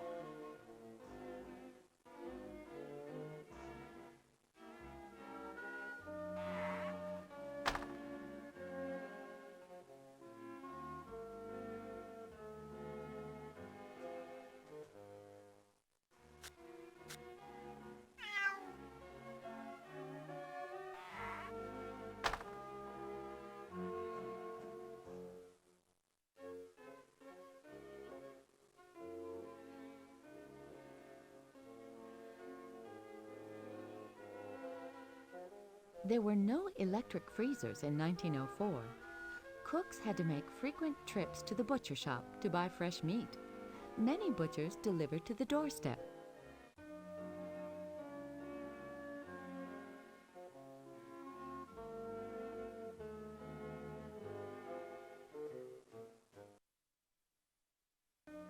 All the girls are excited for me because I'm going to go to New York City. I know I'm supposed to be studying, but all I can think about is how much fun I'll have.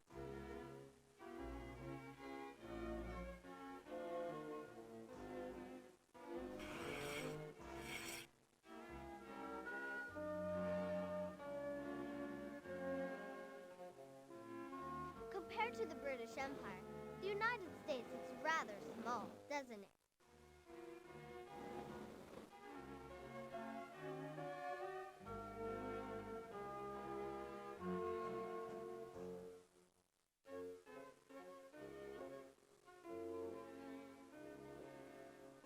Ostrich eggs were served at fancy lunches and dinners.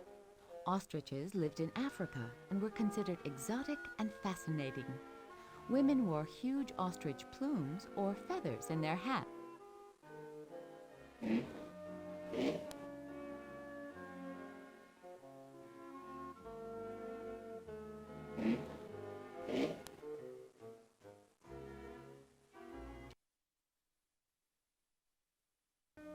What a day! We chased Aunt Cornelia's dog Jip all over the city. And then we saw Aunt Cornelia speaking for women's rights in the park. What a shock! I hope Grandmary's not angry that we're late.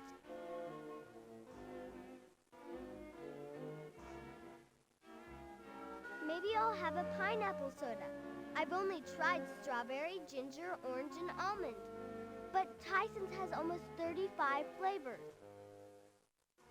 Marble soda fountains were both beautiful and easy to clean. They also wouldn't rot like wooden fountains, which became wet, smelled bad, and attracted bugs and mice.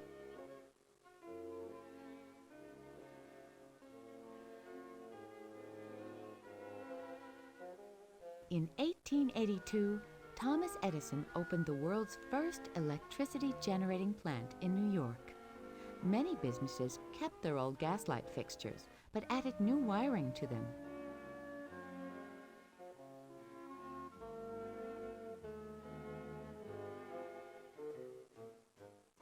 Ice cream was the most popular national dessert in 1904. People of all ages flocked to ice cream parlors.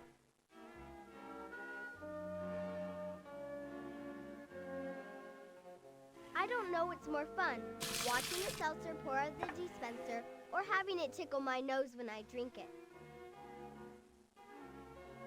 Each drink and ice cream dish had its own special metal holder. The holder protected the customer's delicate fingers from having to touch the chilly, damp glass.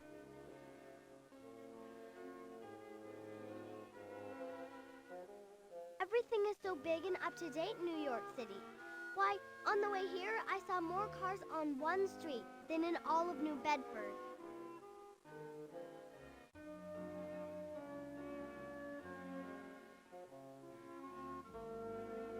Everything is so big and up to date in New York City. Why, on the way here, I saw more cars on one street than in all of New Bedford. Molly. Hi, I'm Molly McIntire.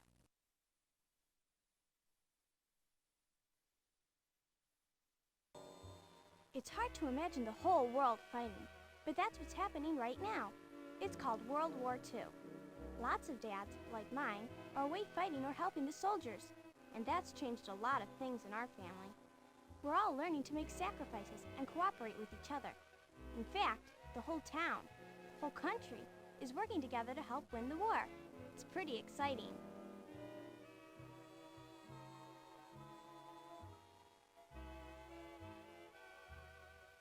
Clocks, like this one with glow-in-the-dark hands, were brand new in Molly's time.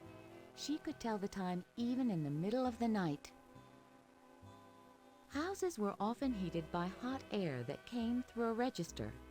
The coal-burning furnace in the basement looked like a big octopus with fat pipes coming out in all directions.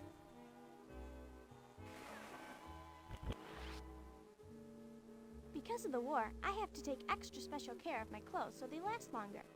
The military needs cloth for uniforms. There's not a lot to spare.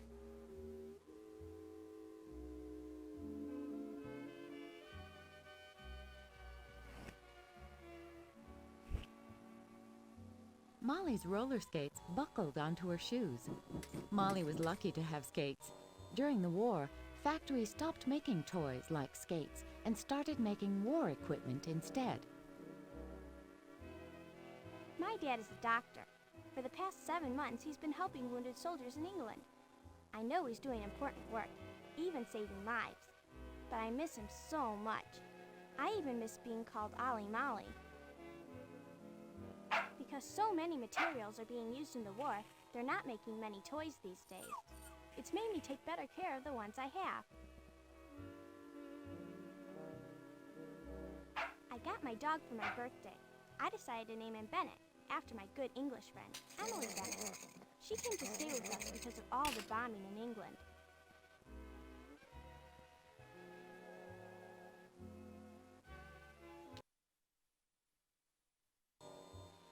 Before Dad went to the war, we all ate together in the dining room.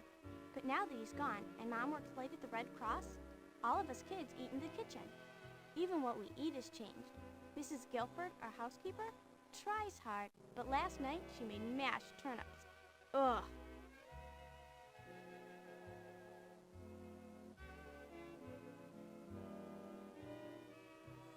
Juicers were used to make fresh orange juice. A lever was pressed to squeeze the fruit. The juice ran into a cup, and the seeds and pulp remained in a strainer.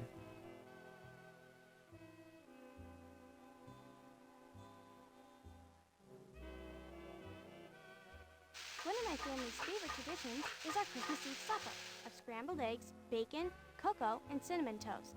I don't know how that tradition started, but it's one wonderful thing that hasn't changed. I want it to stay the same forever.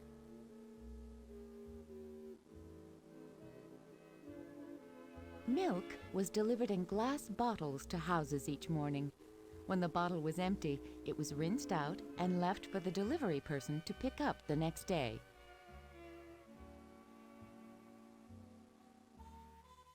Before the 1940s, toasters didn't have a popping feature. Toast had to be watched carefully to avoid burning.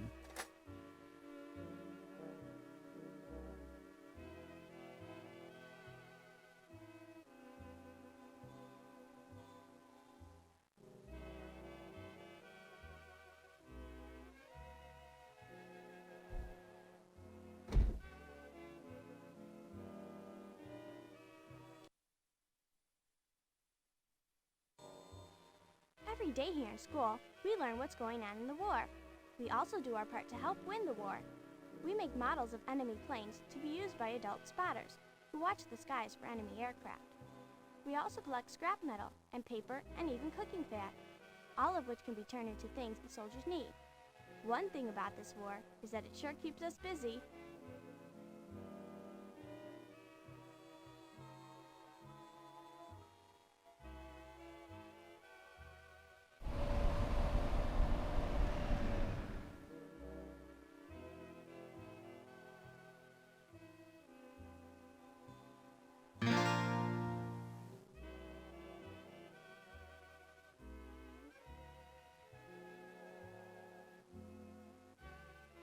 Service flags are in lots of windows. A blue star means a family member is at war. A gold star means their loved one was killed. That part of the war is the worst. Students open the windows by using a long pole with a metal knob at the end. They fit the knob into a hole at the top of the window and pull down with all their might.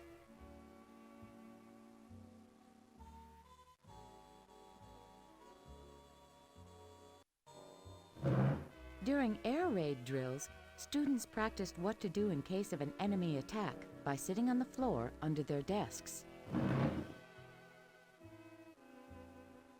I missed a geography question and gave a wrong answer in the math bee. Some days at school are just terrible. This was one of them. Each day we salute our flag and sing America the Beautiful or the Star-Spangled Banner. It's a good feeling, and I know I should be thinking about our country. But all I'm worrying about right now is the multiplication test we're going to have. For geography lessons, a large, colorful map was used. The map was stored on a roller and the teacher pulled it down. Students often marked the maps to keep track of the places where American troops were fighting.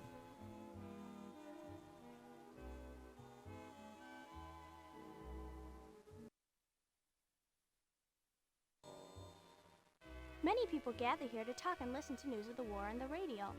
Mom says that now that the war is almost over, there will be lots more reasons to stop in here. Rationing will end, bubble gum will be back, And there will be plenty of ice cream for everyone.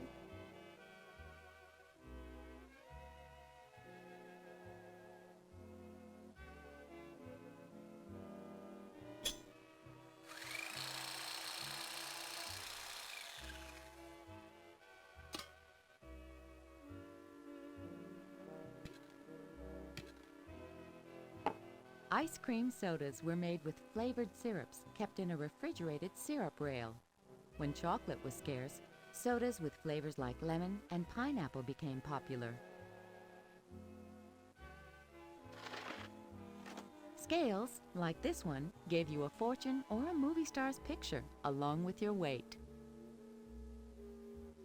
Every time I see a picture of a lake on a magazine cover, I think of summer at Camp Go On again. I love the campfires, making friends, the wilderness, everything except for the outhouses.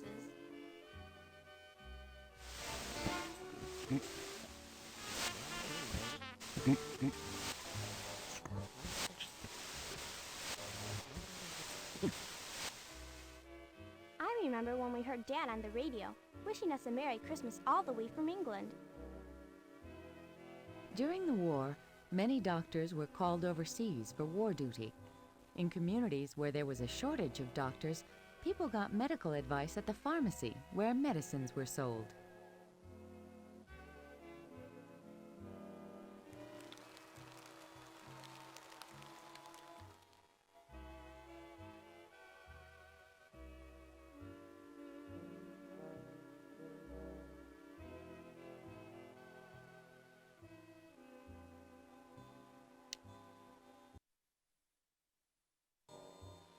All my friends in school are so excited about the Hooray for the USA show we'll be doing at the Veterans Hospital. Everyone will get a chance to dance, but only one girl will be chosen to be Miss Victory. Best of all, Dad wrote us he's coming home, and it'll be in time to see the show. Oh, I just have to get the part of Miss Victory. I just have to.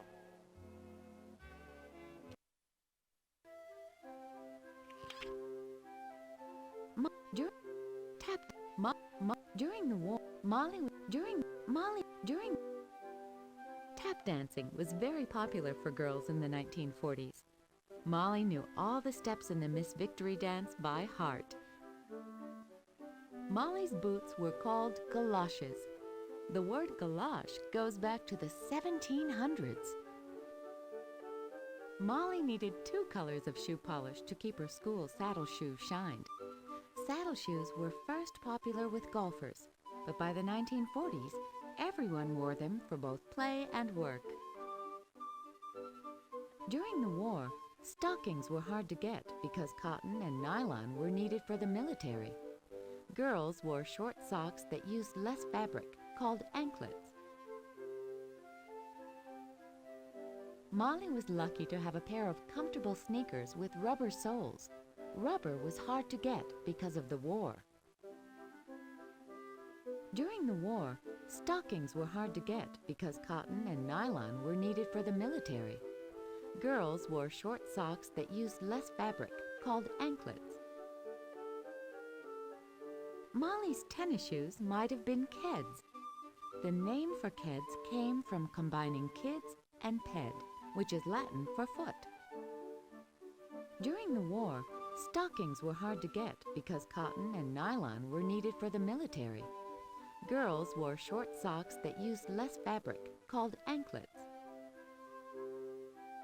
Tap dancing was very popular. Molly had a special case to carry the Miss Victory costume and crown in. Red Cross nurses in England wore uniforms just like the one on this doll. On Christmas, Molly found a special ballerina doll in her stocking. Sugar was hard to get during the war. A candy cane was a very special treat. Molly had to help out in the family victory garden, weeding the vegetables every week.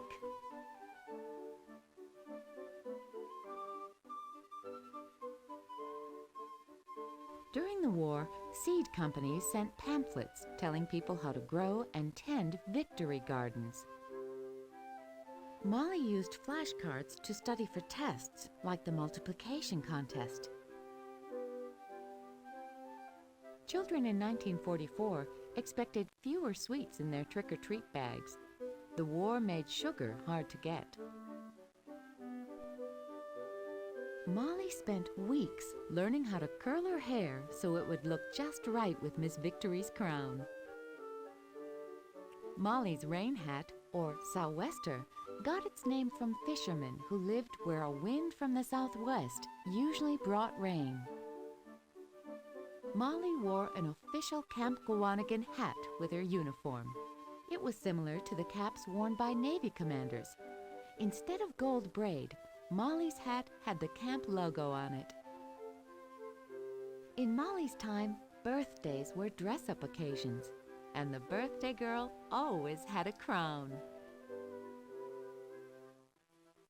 In the summer, Molly wore a wide-brimmed hat to keep cool when she did chores outside. Molly's beret was like those worn by French patriots fighting against Hitler. The caps were practical too, since they used little material.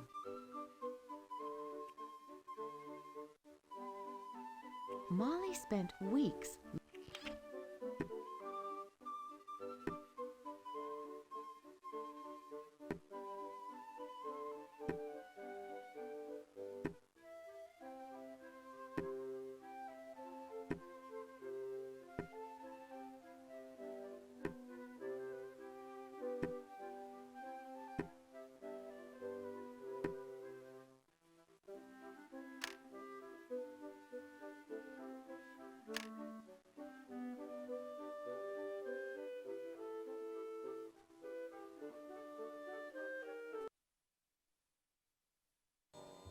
I adore this outfit you created. Thank you so much.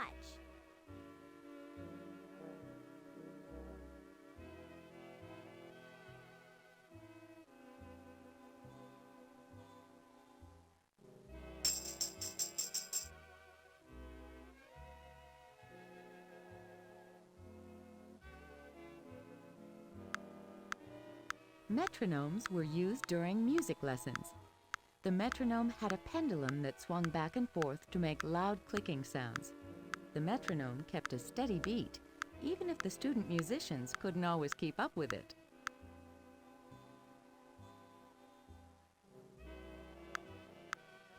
Metronomes were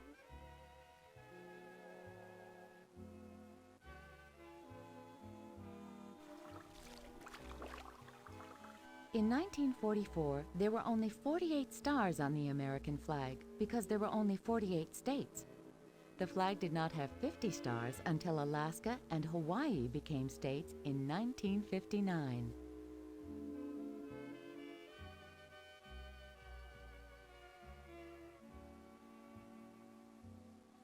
In 1944, students studied many of the same subjects that are taught today, but their schools were very different. Teachers were usually stricter, and the classrooms were quieter and more orderly.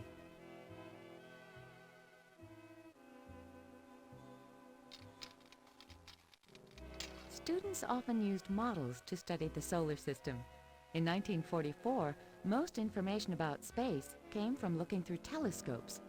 Space travel did not begin until the 1960s.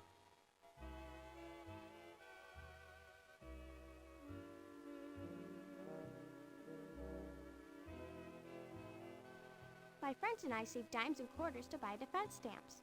It's a way to raise money so our country can buy what it needs to win the war. It makes me proud to do that. President Roosevelt is the only president I've ever had. I can't imagine anyone else doing the job.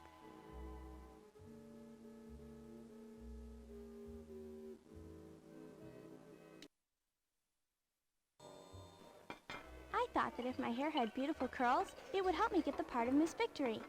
Susan, Linda, and I saved our movie money to buy me a home permanent. But Jill stopped me from using the permanent because she said it would ruin my hair. She said she'd help me get curls. I'm glad she's my sister. Well, sometimes.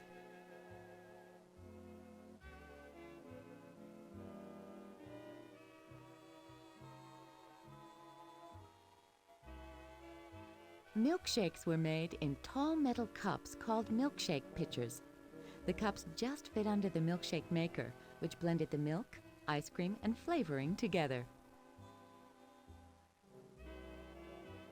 How many scoops, ma'am? My favorite How many scoops, ma'am? part of the drugstore is the soda fountain. I like to sit on the tall stools and read all the flavors on the blackboard. The hardest part is choosing just one. My favorite is chocolate. How many scoops, ma'am? My favorite part of the drugstore is the soda fountain. I like to sit on the tall Store owners often kept the radio on in case there were special bulletins about the war. Between newscasts, there were soap operas, music, sports, and comedy shows. Wartime posters often showed Uncle Sam calling men and women into the armed services. The character Uncle Sam first became a symbol of the United States in the 1800s.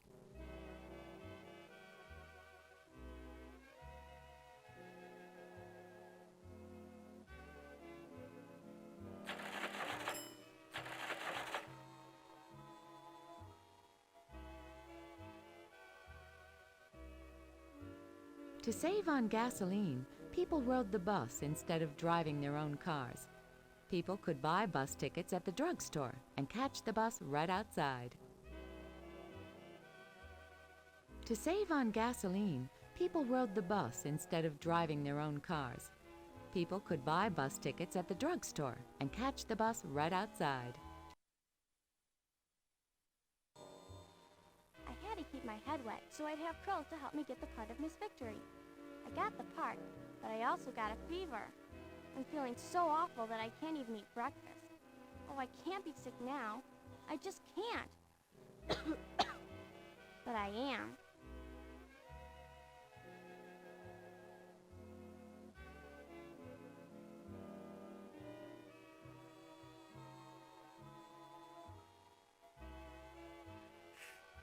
It was hard for cooks to plan balanced meals because many familiar foods were rationed.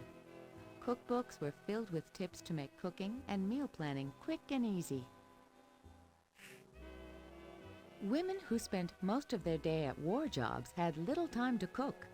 They liked the convenience of packaged foods like muffin, pudding, and cake mixes.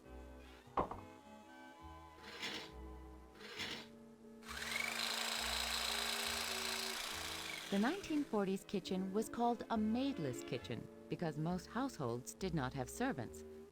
Appliances like the electric mixer took over some of the work of the servants.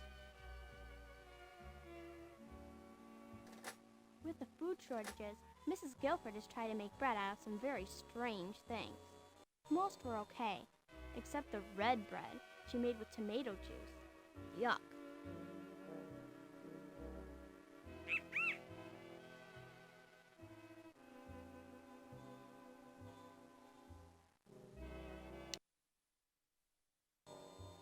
The fever from my ear infection is even worse.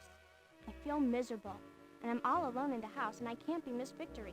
And what's the worst of all? Dad was supposed to be home, but he isn't. I can't see how anything could make this night better.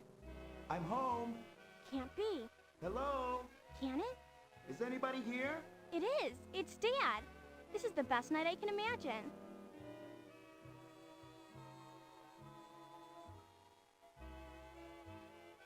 Headboards on beds were usually upholstered or covered with fabric to match the bedspread.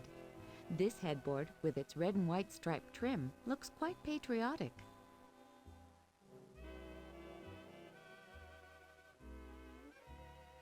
When everything seems to be going wrong and I need to share my feelings, my nurse doll is right on my bed. This elegant chair is called a boudoir chair or a slipper chair. Boudoir is a French word for a woman's bedroom or dressing room.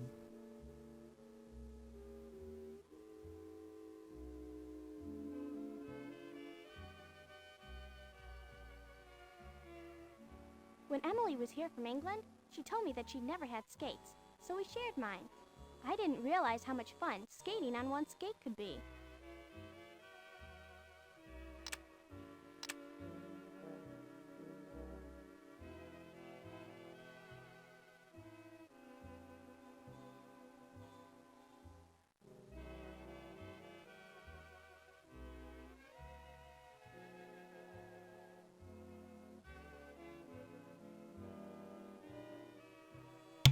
Well, that's the American Girls Dress Designer program.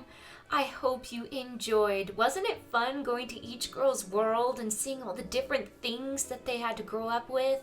All the different inventions from the different time periods?